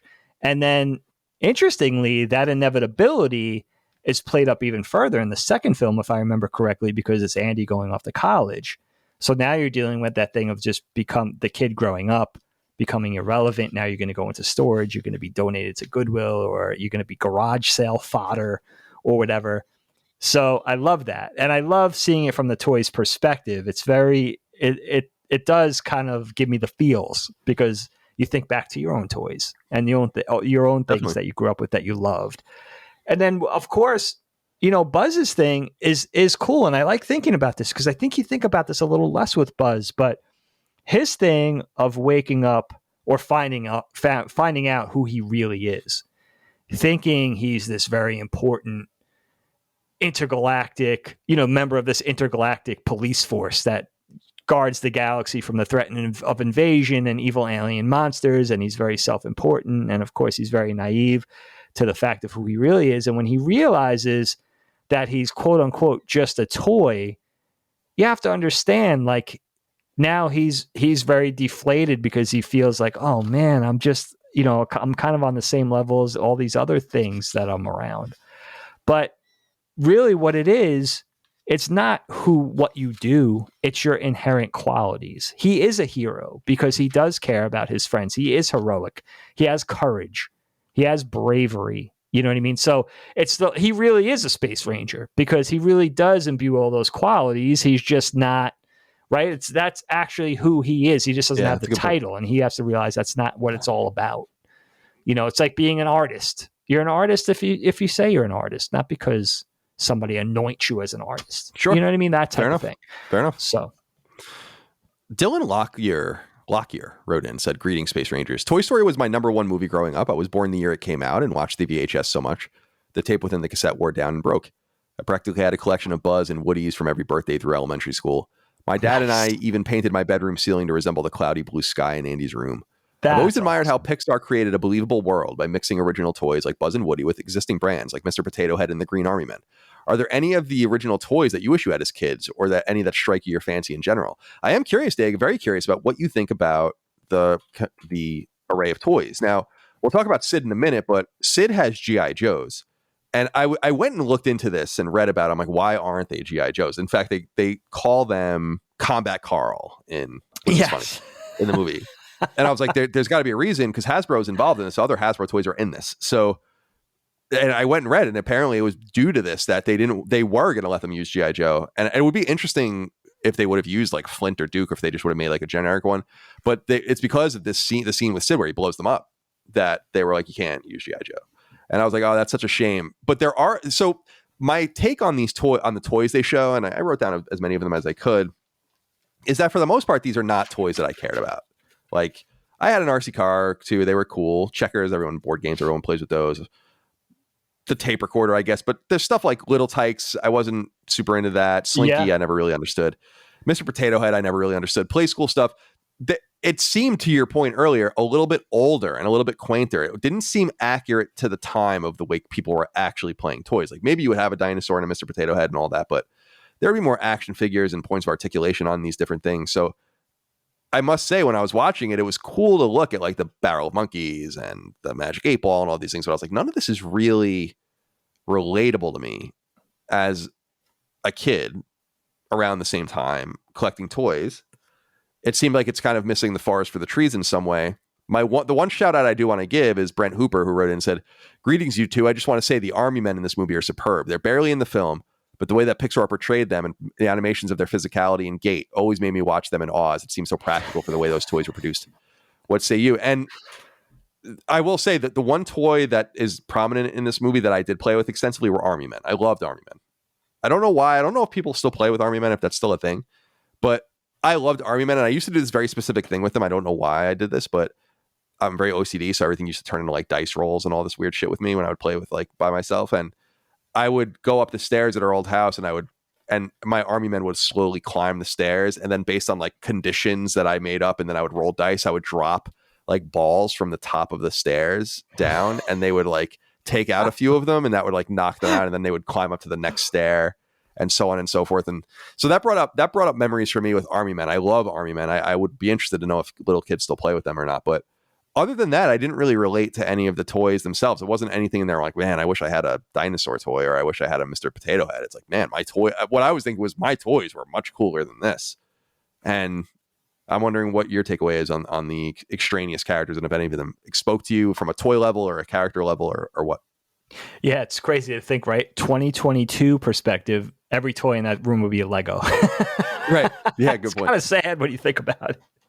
But, they do a very clever job, I think, of making the toy room sort of the secondary players, the extraneous toy room toys, whether they're characters or not. They do a really good job of making them generic-ish and a little more universal and less age-specific. So a board game, a Mr. Potato Head, Barrel of Monkeys, the Army Men, and a little bit timeless, too. Like, definitely toys that are a little more, that have withstood the test of time, that seem to go on, less trendy, and more things that are more sort of comprehensible or understandable from generation to generation, things that have been around a long time. I would have loved to see still, I mentioned Transformers earlier, or cooler, more relevant action figure type toys, but you have to kind of leave those pockets open. If you want to do the old school antiquated toy, that kind of space has to be reserved for one of your heroes. And if you want to do the really futuristic, slick, brand new, shiny toy with all the accessories and bells and whistles, you got to leave that open for Buzz. So everything else, especially the main characters like Ham or Slinky Dog or Bo Peep, so on and so forth, they have to be specifically something very different than our two protagonists. They do a very good job with that. My greatest lament is still, is there a better answer for Woody than a cowboy that feels a little more contemporary? Because a cowboy thing is just very stuck in the 50s. It just is. Now you could say, and maybe they do get into this in future Toy Story outings, I forget, but maybe Woody was a hand-me-down from a parent or grandparent or something like that, where it's like, okay, now you understand there's also some sort of like a personal connection, resonance, right? Yeah, exactly. Rather than just something that was enjoyable to play with a pull string, and it was cute and it said funny things. I've got a snake in my boot type of thing. I love the fact that it just feels old school, like someone poisoned the water hole. Like, it just feels it's awesome. It feels like it could be a hand-me-down from a beloved family member that passed away or something. True enough. But I do think they do a very clever job with populating that bedroom with toys that feel relatable, but something that was as relevant in 95, which I think they did a good job of, where watching it in 2022, it's like, oh, I still understand all these things. These are still something you would see in a modern playroom. And then the adult references, like Sarge being, the voice of R. Lee Emery. It's like, that's an instant callback to Kubrick's Full Metal Jacket. Now, that's not a kid reference. You know what I mean? But I think those things in children's films are overstated, where it's like, we made this for the parents too. I think sometimes... eat shit? I wish he said that line from Full Metal Jacket. But you know what I mean? Yeah. Like, kids aren't making these films. Adults are, right? Grown people. So they're putting things into the films that make them laugh. And by osmosis, it's going to make adults watching the films with their kids enjoy that. But it's not something that's put in there for adults. I hate when people say that. It's put in there because the people who made it thought it was funny, a funny reference, like the Bo Peep, sexual innuendos, and calling up a Kubrick, one of the most brutal Kubrick films that ever existed, and other references. Yes, adults are going to enjoy that, but they didn't put that in there for you. They put it in there because they enjoyed putting it in there. You know what I mean? It was, he wants to put it in there and he enjoys it. I can't stop with the puns today. Right. Let's and I won't stop.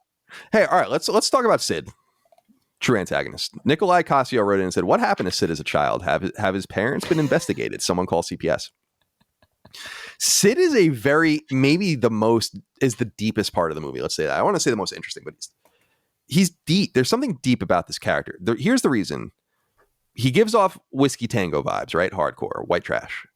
But there's something about, and a little callback to Generation Kill, which is, I think, where Love it.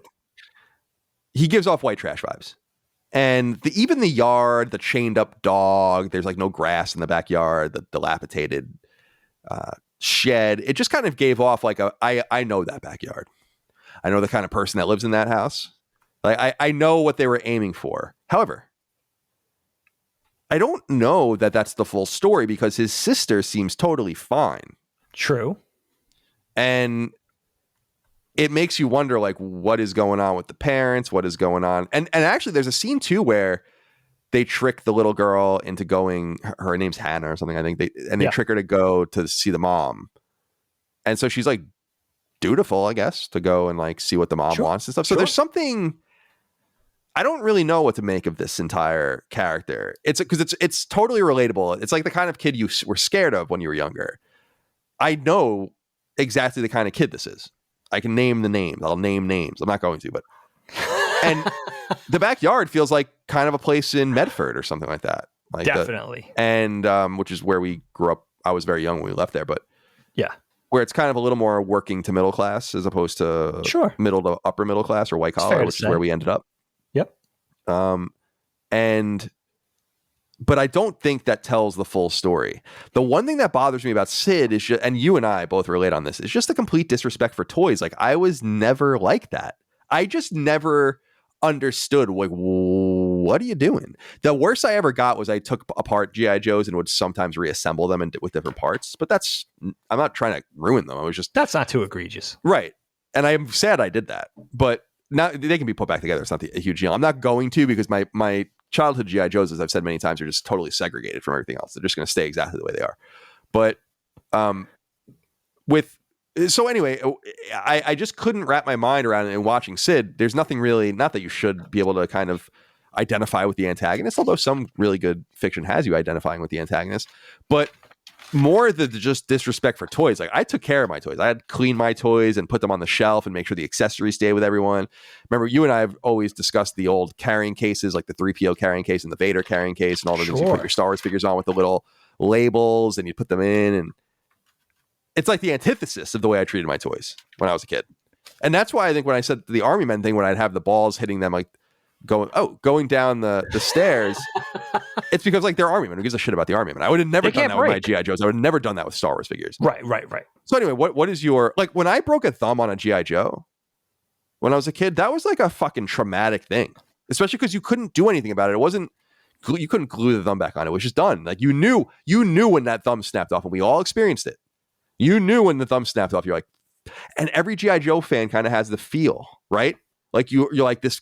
You kind of pull back. You're like, no, this gun is going. Yeah, like this gun can't go in. And it would be so annoying when characters would come with guns that just didn't fit. It's like, what do you do? What is anyway? I'm going on a total diatribe. No, I know. You'd see that little tension mark or stress mark in the plastic where it lightened up, and you're like, oh shit, I got to stop. I can't put a gun in that hand anymore, or I'm going to lose that thumb. It's right there. Right, exactly. And you're like so delicately trying to place it in. Anyway, I'm with my toys in the back. I'm experiencing that firsthand with a lot of these. So what do you think about Sid, and what do you make of him? And specifically what I was talking about with the lack of respect for toys. It's just so antithetical to our experience. Yeah. I mean, I was like you. I was very persnickety with my toys. The fact of a kid, and I met kids like this a little later in my life, like I didn't really know anybody like this during toy playing age, which for me spun pretty late, maybe through 6th grade. I didn't know anybody that would take firecrackers to their toy action figures and destroy them or run them over with a bike or anything. I met kids like that later that would tell me, you know, when I started skateboarding, for instance, that would be like, oh yeah, I used to take like M80s and tie them to my Transformers and shit. And I would just be horrified by that notion. Yeah, like, and it wasn't a collector thing back then. You know, we didn't think they were valuable. It was because, oh my God, how can you do that to your toys? Yeah, it's like, I'll take your fucking G.I. Joes if you're going to blow them up. Give me the thing. I needed that. I needed Storm Shadow. You destroyed them with an M80? Like, that's crazy. That's unthinkable. Like, I was It is unthinkable. But, you know, it's crazy for me watching one of the documentaries, Toy Story documentaries a while ago. I don't know if it was John Lasseter or Andrew Stanton that said this, but they said they saw Sid. I took great exception to this. On that, this will always haunt me. They saw Sid as somebody who was going to grow up to be an animator. Oh, interesting. And I was like, wait, what? And I think they might have been referring more to his creative aspect of Frankensteining those toys together with doll heads and Tinker toys and disembodied cars and stuff rather than destroying toys. They might have been referring to that. But I was always like, really took exception to that because I was like, what? Animators would never do that. We love our toys type of thing. But, and another thing I never got to say this about Sid, that's fun to talk about. Zero Skateboards, Jamie Thomas's company, which I think he started in 96 or 97, adopted the skull graphic from Sid's t-shirt as their primary logo. It might be a little different. I'm really kind of, I always wondered why Disney/Pixar never went after them for that. Yeah, they're very litigious, so that's interesting. Yeah, but which was kind of cool. And, you know, Sid became the prototypical bully that we all knew. I mean, it really does start with that sort of feels like one of those kids that you knew growing up that was just running wild, seemingly without adult supervision or discipline of any kind. And they really played up that Gen X feel for me. It's interesting that you still get this, Kyle, that feels like his whole environment, his house is really stuck in the 70s. You know, it has that the rug, the green rug. Yeah, that sculpted rug. Yes. The wallpaper. The bamboo wallpaper. Yeah. Really old school, stuck in time. The furniture is all outdated. He has the black light posters and the Big Daddy Roth imagery. And, you know, even like the woodwork around the exterior of the window looks like it hasn't been painted in ages. Everything looks ratty. They have that uncared for, that lawn that just looks completely neglected. It's just dried clay, cracked earth. And, you know, even like seeing those really cool touches, like the laundry, that laundry setup, the laundry drying setup is like all rusted and it's unpainted and so cool. And you do wonder, do you hear the mom call him for lunch at one point, or the mother figure? Maybe it's a grandmother, nanny. I have no idea, but you do hear somebody call him for lunch at one point. And you make a great point about the Hannah character, the little sister. She seems perfectly normal. Sid's just kind of running rampant. And he becomes like, he's even wearing the black t-shirt, right? He just feels like that kid. He just feels like that It's almost a shame because it's kind of a stereotype in a way, but it resonates. You know, you get it. He's just this mean-spirited kid. And, but he's smart. That's the thing. You know what I mean? You could tell he's into outer space. He's kind of like, he's doing the whole mission control spiel and everything like that. Like, he's obviously kind of got creativity and intelligence of some kind, but he's just mean. In fact, all of Hannah's dolls in her little tea party with Mrs. Nesbit, when Buzz has a little hat on top of his face helmet and everything, and he's drunk on his Darjeeling. All her other dolls have no heads because of Sid, which, it's like, poor Hannah. How does she operate in this household? Right. There's a lot that's very interesting. There's like the lesson that's learned at the end of the movie, or at least for Sid, is like, treat your toys with care. And I can't imagine millions of parents around the world being like, remember what happened? Toy Story, take care of your toys, put them away, and all that kind of stuff. That's not what the movie's about, but that's like the most basic lesson of the film, I guess. So and funny. It is told and an through Exorcist reference, by the way. Definitely an Exorcist reference. The head goes all the way around. Kids there's a lot Exorcist. of interesting stuff going on there. And I like how the toys end up not being like, they're helping Buzz put them back together, and they end up being allies of theirs and stuff. It's very touching and it's very cool. But I think Sid is you could do like a case study on Sid. Like what's he all about? What's going on in his life? You want to, and I love what you said. I'm so glad you brought it up. The plush rug, the wallpaper, and the paneling. There is, if you are from our era, that's a very recognizable thing. Absolutely. If you see that now, you might still see that now. That means the house hasn't been updated in 50 years. It's possible that that's true.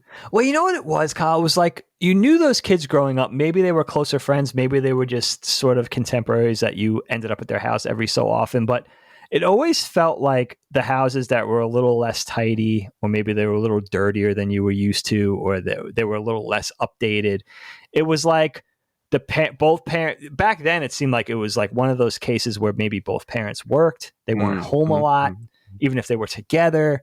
Maybe it was a single mom, and she was kind of struggling with running the house because she had to work full time, whatever. It just felt like that. You know what I mean? It felt like those kids that you knew growing up, which we were very fortunate. You know what I mean? But there were plenty of kids around like that, where it was like, just the level, you could see the differences between what we know of Andy's house, what it looks like inside, having a nice birthday party, and then really cool realistic touches, by the way, like having chairs from other parts of the house at the table because there's not enough dining room chairs. Like, those are the thoughtful little touches that you love in a Pixar film.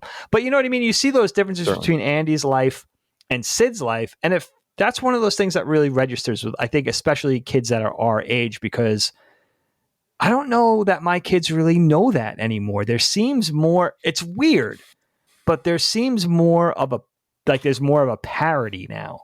You know what I mean? Like, that's a strange thing to think about. I don't even know if I could articulate that yet, because I'm just starting to have this thought. Yeah. But you know what I mean? There was such a huge divide, I think, culturally, socioeconomically, whatever it was, growing up, where that seems to be a little tighter now, which is strange. I don't know why that is, actually.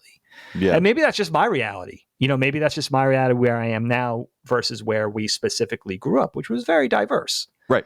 I agree. On all levels. I agree. And we were somewhere in the middle, by the way. We weren't at the top of that socioeconomic pecking order. We went to school with very wealthy kids, that were definitely upper class kids. Yeah, certainly. So. But growing up there, my expectations of like normalcy, I think, were heightened a little bit. Sure. What is normal? What's not? I don't know. It doesn't matter. But I often wonder with this sort of thing, what is intended and what isn't. When people read things into my own fiction, and I'm sure with the things you've done, and people see things and read things, and I'm like, that's not intended. I usually try not to say that, but I often wonder if John Lasseter and Joss Whedon heard us talking about Sid, and they're like, Sid is a meaningless character. Like, there's no more depth to it than that. They might even say that. But I don't know. But how interesting would it have been, Kyle, if you made Sid the same demeanor, same personality, mean-spirited, destroys his toys, but he was super upper middle class. Yes. And he had a much nicer house. That would be cooler. It almost feels, that's interesting, because his persona almost feels stereotypical. Yes. I agree. Which is maybe a little too on the nose for a movie this clever. That's actually a really interesting point. That's very well said. Yeah. And then you're defying stereotypes and making something, because they truly don't care. I mean, that's a ridiculous stereotype. But I was gonna say they truly don't care. But that's not true. A person with money that comes from money will be more likely to not care about blowing up their toys. You would imagine someone, even growing up in a whiskey tango situation, would be like, "Well, these toys are more precious than ever to me." Like, I don't. There you go. I know where Helene. Let me put it to you this way, and we're not going to go off on a huge tangent, but it's prompting this thought. Helene teaches in a high school. A lot of wealthy kids. I just know from her being there so long and my kids will go to school there eventually and everything. They'll go to high school there. You do have those upper class people that they're in Bermuda every 2 months, and their high school kids are unsupervised, hence the house party. Reminds you almost like a John Hughes 80s film, right? So in other words, like, let's say you're a junior high or a high school kid. Maybe they have a nanny, a longtime nanny. Maybe the parents are in the Bahamas every month or whatever type of thing. They go away without the kids. It's still that same lack of adult supervision. It's just for different reasons, right? In Sid's case, the mom maybe is working at the diner, or she has some sort of blue collar job. In the other case, the parents aren't there, but it's because they have so much money, right? So you could have had the same dynamic, but made that you're on that same level of thoughtfulness as most of the rest of the film, right? Where it's like, oh, let's try to do, but you're also trying to make something that's understandable to, it seems like, to kids, or the reality of the people making it, which are all Gen Xers or earlier, right? Boomers even. So that's the kind of the reality they knew. So they're putting that into the film because that's what they could speak to. Yeah, that's an interesting point. It is interesting. I never thought we would get this deep on Sid. No, but good. I'm glad we did. Let's talk a little bit more about the aesthetic. Mackenzie wrote into us and said, hey guys, we watched the first Toy Story a few years ago. It was quite jarring to see how basic and rudimentary all the animations were. It's true that the film was a marvel of innovation for its time. What were your first thoughts experiencing the visuals through a modern lens? So what I would, not that I'm a technologically sophisticated person, particularly in animation, but what I noticed, and I wonder if you agree, is that I thought that the 3D models, right down to texturing, shadows and all that, hold up really well. I think that the environments and the humans don't hold up well at all. In fact, it was Trevor Myers that wrote in and said, hey, C&D, did you notice that all the kids at Andy's birthday party actually have the same face as Andy? I read that years after it came out and had to watch that part again, but it's true. Even Sid has the same face. The only difference is the braces. So there's like weird shortcuts taken with the human models, which have always been, and you know this better than anyone, have always been hardest to do. Now, they kind of get the human model down. Like, you can see the beginning of the Pixar mom here when she busts into the room and you see her at the door, and it's like, okay, like, this is how you began to figure this out. And the style really carried through. But with things that are not real and not environmental, because environmental stuff requires just a lot of fine touches, a lot of modeling, textures, and they were not prepared to do that yet. But the characters themselves, like the dinosaur, the pig, this all looks great. I actually think this all looks totally great. I imagine they can do it better, but I was actually shocked for the exact opposite reason, which was the characters look good. Do you agree, or do you? What does your trained eye see? Yeah, I mean, we talked about this earlier, and we go into this a lot on the show, I feel like, but it is true. It can never be said enough. The evolution happened so fast with visual effects, CG, what we see in our television and our films. That constant evolution is so dynamic. Like every 6 months, it seems like it's so far ahead of where it was previously, that going back to this film, it's still impressive. And you have to understand, there was also a buffer because Pixar was probably 10 years ahead of everybody else at this time. So setting out, it took 5 to 10 years, I would say, for anybody else to catch up to what they were capable of technologically. And I do think a lot of it holds up, but you could see the seams over time from 1995 to 2022. And I think that is part of the charm. And I think from the outset, it's very clever. This is going to be our first cinematic outing. It's not a 10-minute short. It's not a 30-second Listerine commercial. We got to do something that's going to span the better part of an hour and 20 minutes. What can we do? We've already done stuff with toys. We have some experience. Plastics. That's going to be, that's easy to deal with.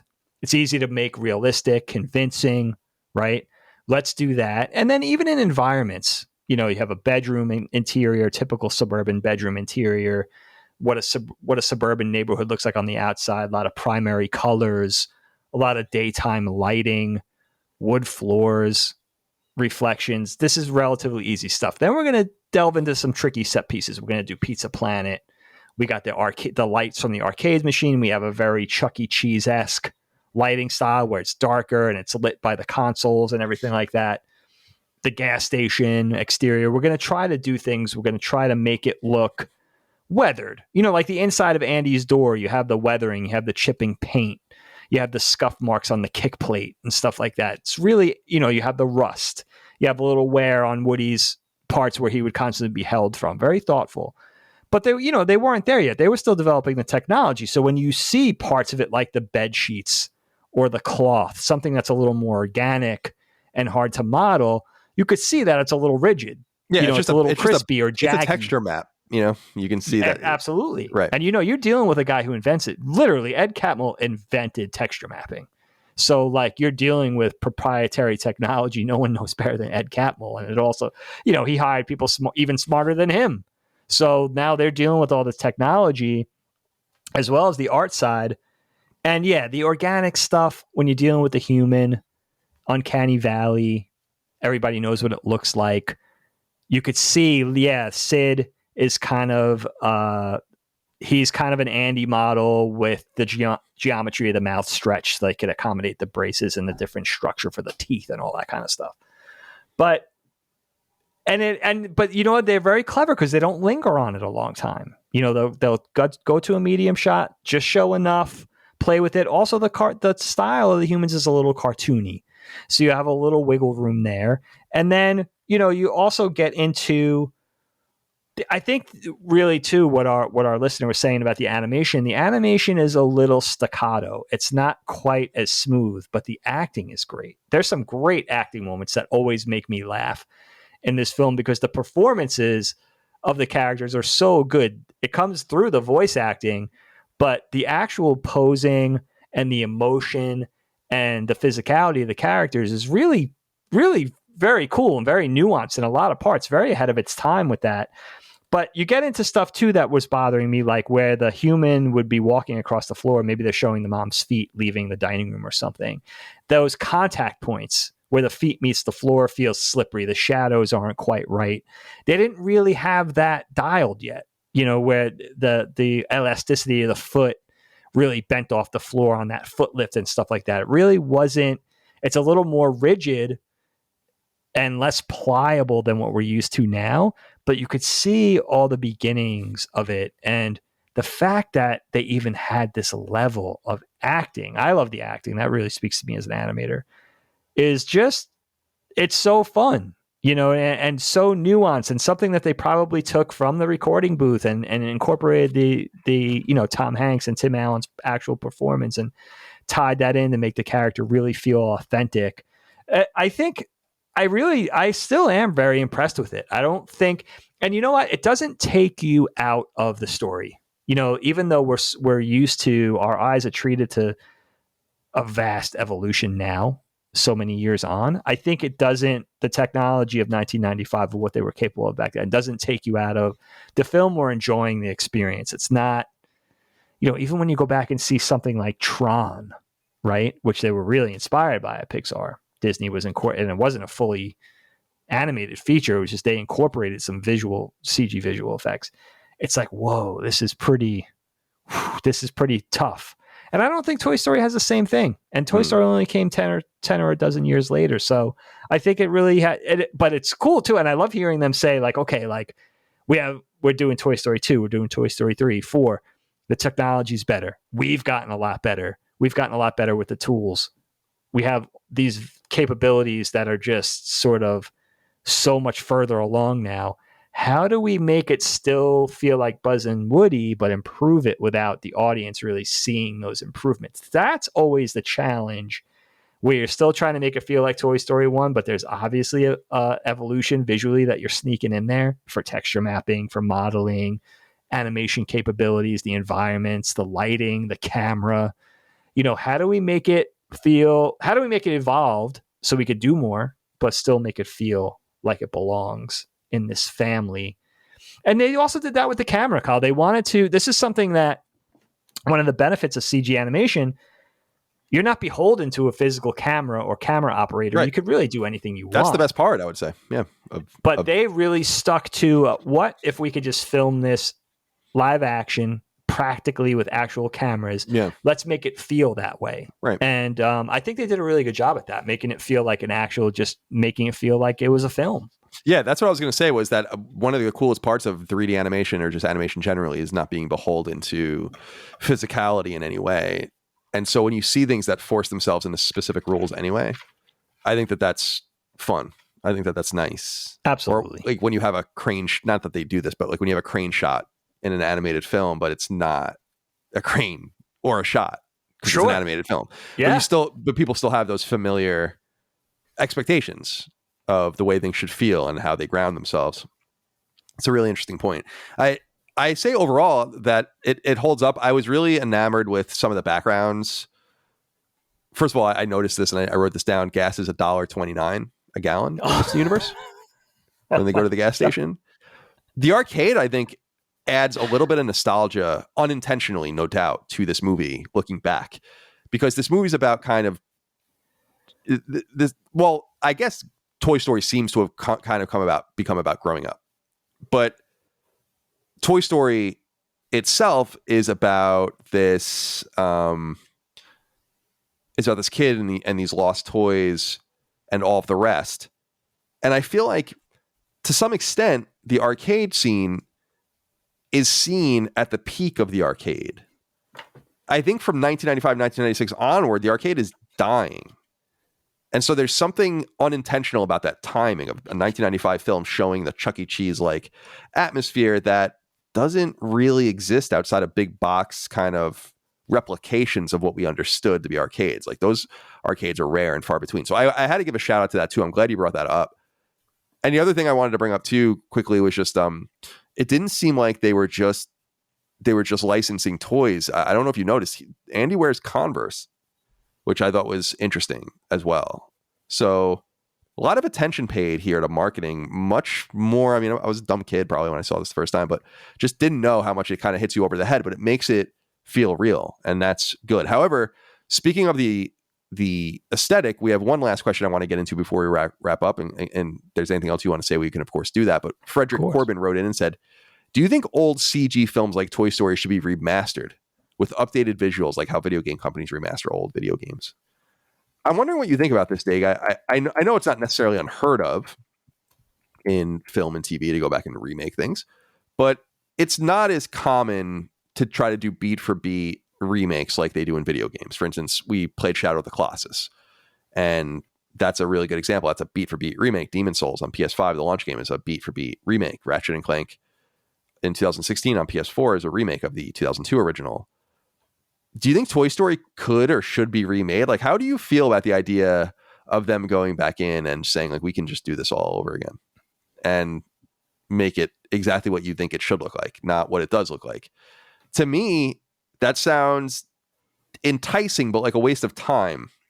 With video games, I feel like it's more necessary to do that because expectations within video games are advancing much quicker. Yeah. And I think the remake, you can't look at the remake in terms of its aesthetic. You have to look at the remake in games in terms of making a game available on a new console. That's not so much going to be a problem anymore. Everything that's on PS4 and Xbox One and Switch will move forward, no doubt. So there's not going to be that much of a problem with that anymore. But that's kind of where the impetus for the remake comes from to begin with in video games, I think. But it's funny because this movie came out in 1995, November 1995. Exactly a year later, Mario 64 would come out. Seminal 3D video game on Nintendo 64. Think about that. Well, think about how bad that game looks compared to Toy Story. Now, it's two different things, no doubt. Two different things. But it goes to show you that they were, as Dagan had said, well ahead of the curve at this point. And I think keeping it in amber is useful. I understand the argument that, oh, well, the original will always exist. And I'm like, well, will it? I mean, look what happened to the Star Wars special editions. Go find me the original ones. Go ahead and find those for me.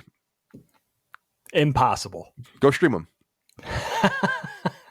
So you won't find them on Disney Plus. So that's my one concern. And man, those Star Wars 1997 ones are just a disaster. So we're stuck with them. So what Dave, let me leave it there with you. Do you think what is kind of your philosophy on this as an animator? I mean, should they try to get the old band back together and make this thing better, or should they just leave it alone? Yeah, I understand the nostalgic sort of appeal with that, but I would not go in for that at all. And I can't see Pixar ever going in for that either. Really, what you want to do is, we've been fortunate with something beloved like Toy Story, because look at the drastic difference, for example, between Toy Story and Toy Stories 3 or 4, where the improvement in every aspect is so obvious, right? The modeling, the texture mapping, the lighting, the fluidity of the animation, what you could make an atmosphere look and feel like, the level of realism, if that's what's intended, the effects. I mean, it's such a sea change between the latest Toy Story and 1995's Toy Story. And I think that you're fortunate because you're still getting the same characters, the same story. You want to stay in the world with these characters and see what their new adventures are. But if Toy Story wanted to do something that looked better, they would tend to do, Pixar rather, they would just do something new. They would just do a new vehicle. If they, for instance, with Finding Nemo, they wanted to delve into an underwater environment. Do we have the technology to do that now? With Monsters, Inc., we want to get more into fur and the way hair would move. Let's create this vehicle for that. Not that they created it just for that, but now they could do that, so they were ready to tackle that story. I think that's more of the ethos with Pixar, and I would definitely be on par with them with that and feel like-minded. The interactive component is interesting that you bring up. They're great examples. But there does seem to be, first of all, it's so interesting to think that many video games have looked better than Toy Story for, I would say, the last decade and a half, or maybe more. That video games look better than much better than a slightly older CG theatrical film. And that, I think you're right. I think because of the interactive component, there's a higher expectation for video games now, where look at it in the 90s, where it was the opposite mindset, where it was like, oh, we could play this Mario game and forgive the graphics because it's interactive. It's almost like those philosophies have switched. Interesting. Yes. Which is very interesting. And I wonder what that says about us as an audience. But, with Pixar, you're always just looking for the next great story, and something early, like an early effort by them, Toy Story. I think of A Bug's Life, even as late as probably The Incredibles, which is, the first Incredibles movie is pretty dated looking now compared to, what they're capable of now. But you go back and they do have this timelessness and this kind of never ending appeal, because I think it's true. The proof is really in the pudding. You have the story, you have those characters that are so memorable, you have the traditional storytelling that you're leaning on, and all of those principles of animation and traditional filmmaking that you're incorporating into the project. And the computer really it's a very important tool, but it is really just a hammer. You know what I mean? It's just as important as any other tool. It's part of the process. It's not everything for the process. The computer engineers and the people responsible for the technology and evolving the computers and the software to the next upgrade and all that kind of stuff are just as integral to the process as the storyboard artist that's drawing with a charcoal pencil and a character designer. And, Pixar really embodies that philosophy, and they walk the walk. And I think that's what they've done so well from the beginning. And with something like Toy Story 2, it just occurs to me, Kyle, there was so many cooks in the kitchen early on with Pixar, sort of that early vetting, and especially with their first feature, that the powers that be creatively stayed tried and true to their vision. Is really, it's very encouraging for me to see that they were able to do that, and that they risked it all by doing that, by defying even the people in power and saying, look, like, we need to do it our way. Even again, like we talked about a little bit with Toy Story 2, it's like direct to video that's not in our hearts. That's not the philosophy we embody. We're going too far outside of ourselves if we do that. We're faking it for a profit. The profit's going to be there.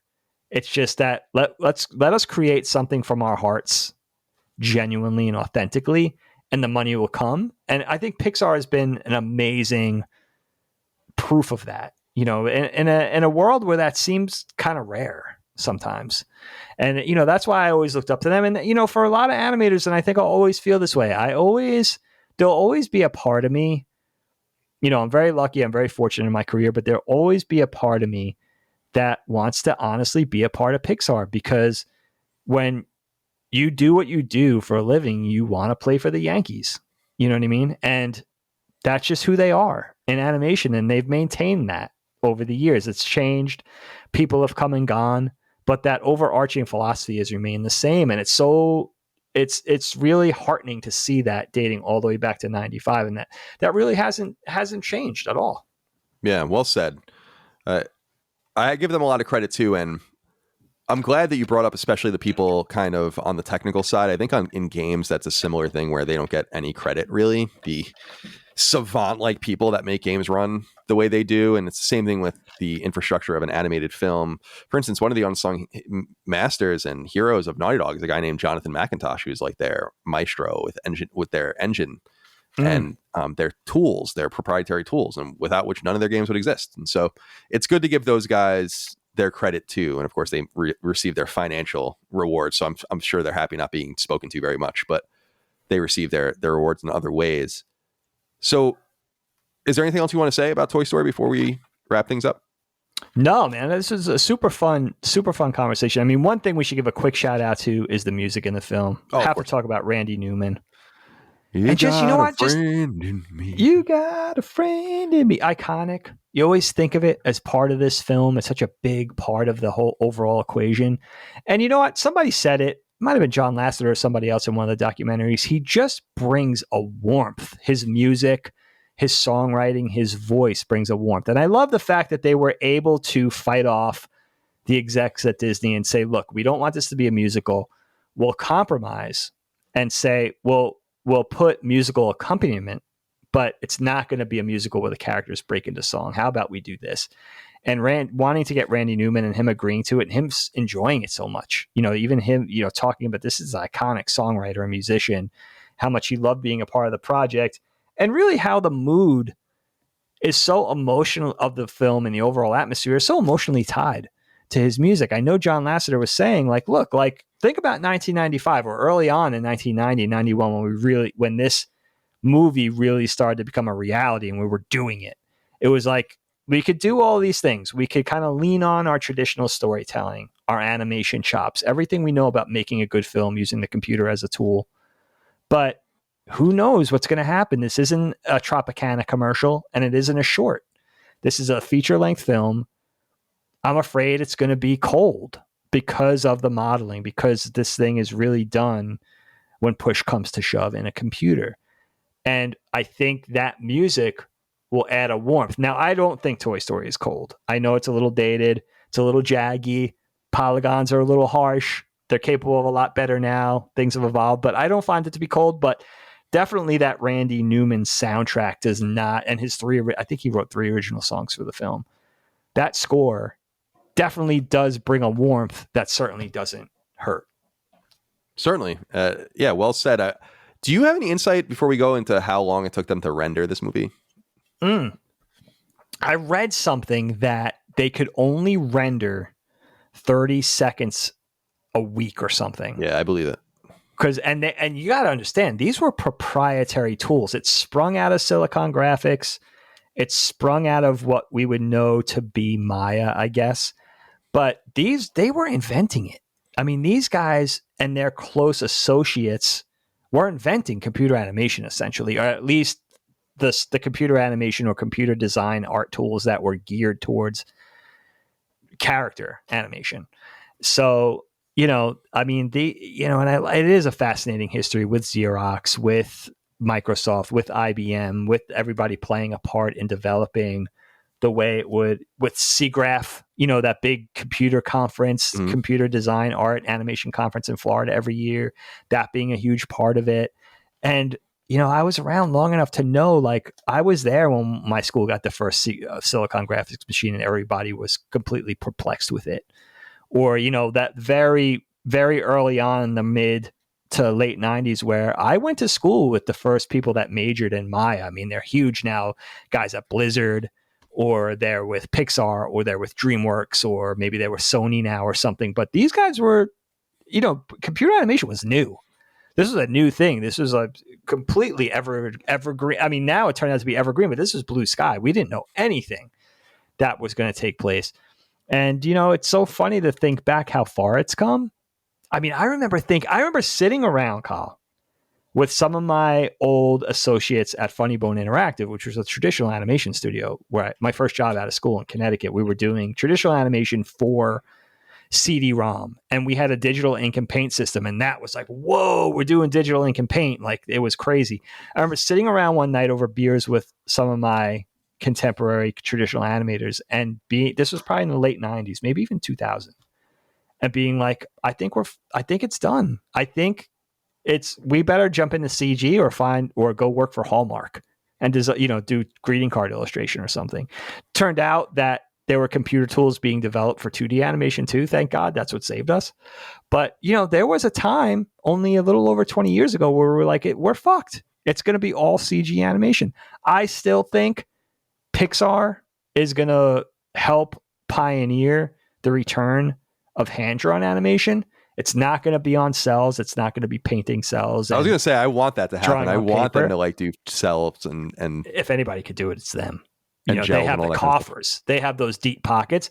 But I think it's going to be, it's going to be drawn on Cintiq tablets, but it's going to be hand drawn. And I still do hold out hope that Pixar is going to have a part to play in that. Maybe that's when Brad Bird, maybe you'll get pulled in at that point. Who knows? I would love it. You just want to be tested in those waters when you're an animator. I mean, I feel that way. I know I have a friend, my friend Chris, Blue Sky Animation folded in Connecticut, and Pixar bought Fox, which Blue Sky was under. Disney bought Fox, which Blue Sky was under. So he's a story artist at Pixar now, and I'm like so jealous. You know what I mean? Like, oh man, you get to be, and I think he's working remotely. Things have changed, but it's like, oh my God, man, you're getting you just want to be, there's a little part of an animator that just wants to be tested amongst the best.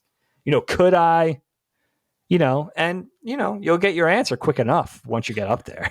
Yeah. I send Dagan for my part, I send Dagan job listings from time to time from like Naughty Dog or Insomniac or like the big boys in games. And I'm like, maybe it's time for you to. That's a whole nother avenue that it's just like, I think if I could do it again, I always say like I would have went and been a live action filmmaker because my interest in traditional film is just really like, I've doubled down on that over the years. I'm very interested in just live action. But that aside, I think I would have probably gone into video games just because it's so exciting. And I'm talking about design and animation for video games. Right. It's such an exciting avenue for me and one that a path that I've rarely trodden down. So it's like one of those things where it's like, oh man, that would have been cool. But that aside, pretty nice to be where I am right now. And I do like working in television. Yeah, no, fair enough. Nickelodeon, there's nothing wrong with that, of course. I mean, can't sneeze at it, my friend. No, you can't. Dig, let's wrap up this episode of KnockBack like we do each week with a dad joke. I leave it to you. All right, I got this all queued up for us right here on my phone. This comes to us, Kyle, from our friend Troy Miller via Twitter DM. Guys, hit me up on my DMs. I got so many dad jokes on here, but I'm going to use them. A lot of these dad jokes are quite good. Troy says to us, Kyle, a frog went to get a DNA test. Turns out he was part British, part Irish, and a tadpole. That's good. I like that. That's a good one. Well done, Troy. Yes. And well done, Kyle. Thank you. Well done, Dake. That was fun. Thank you for supporting us out there. KnockBack. We are enjoying doing the show as much now as we did back in 2018. Every week we go live. You can get it a week early and ad-free over on Patreon, patreon.com/laststandmedia. Of course, follow us on podcast services and on YouTube. You can watch over there. Small amount of you watch on YouTube, but we appreciate it over there if that's what you prefer. It's interesting to see the requirements of the audience. Like KnockBack's audio to video is the lowest, but Duke's, more people watch Duke than listen to it on audio podcasts. So it's really all depends on how handsome. Those guys are pretty handsome. I'll be honest. I do want to look at this. No, you look great. You look wonderful. I feel great. Prepare for trouble. Make it double. But thank you all out there for your love, kindness, and support, and of all things, KnockBack, Sacred Symbols, etc. Actually, tomorrow, from when we're recording this, is the 5th anniversary of Last Stand. I'll be writing a letter about that. And is that right? That's right. So, Kyle, you know what? Really quick before we go out, I promised KnockBack Book Club. If you guys have any interest in this subject at all, you got to read these books. Okay, this is my favorite, Droid Maker. You would think there wasn't a big Pixar part to play in this book, but there's a lot of Pixar in this book, including a chapter on Long Island, Carl. Oh, excellent. Well, that always intrigues me. In fact, look at this. The Visionary. This chapter's called The Visionary on Long Island. Excellent. Okay? That's me. Right. It's a chapter about me. Who knew Pixar started on Long Island? They pretty much did.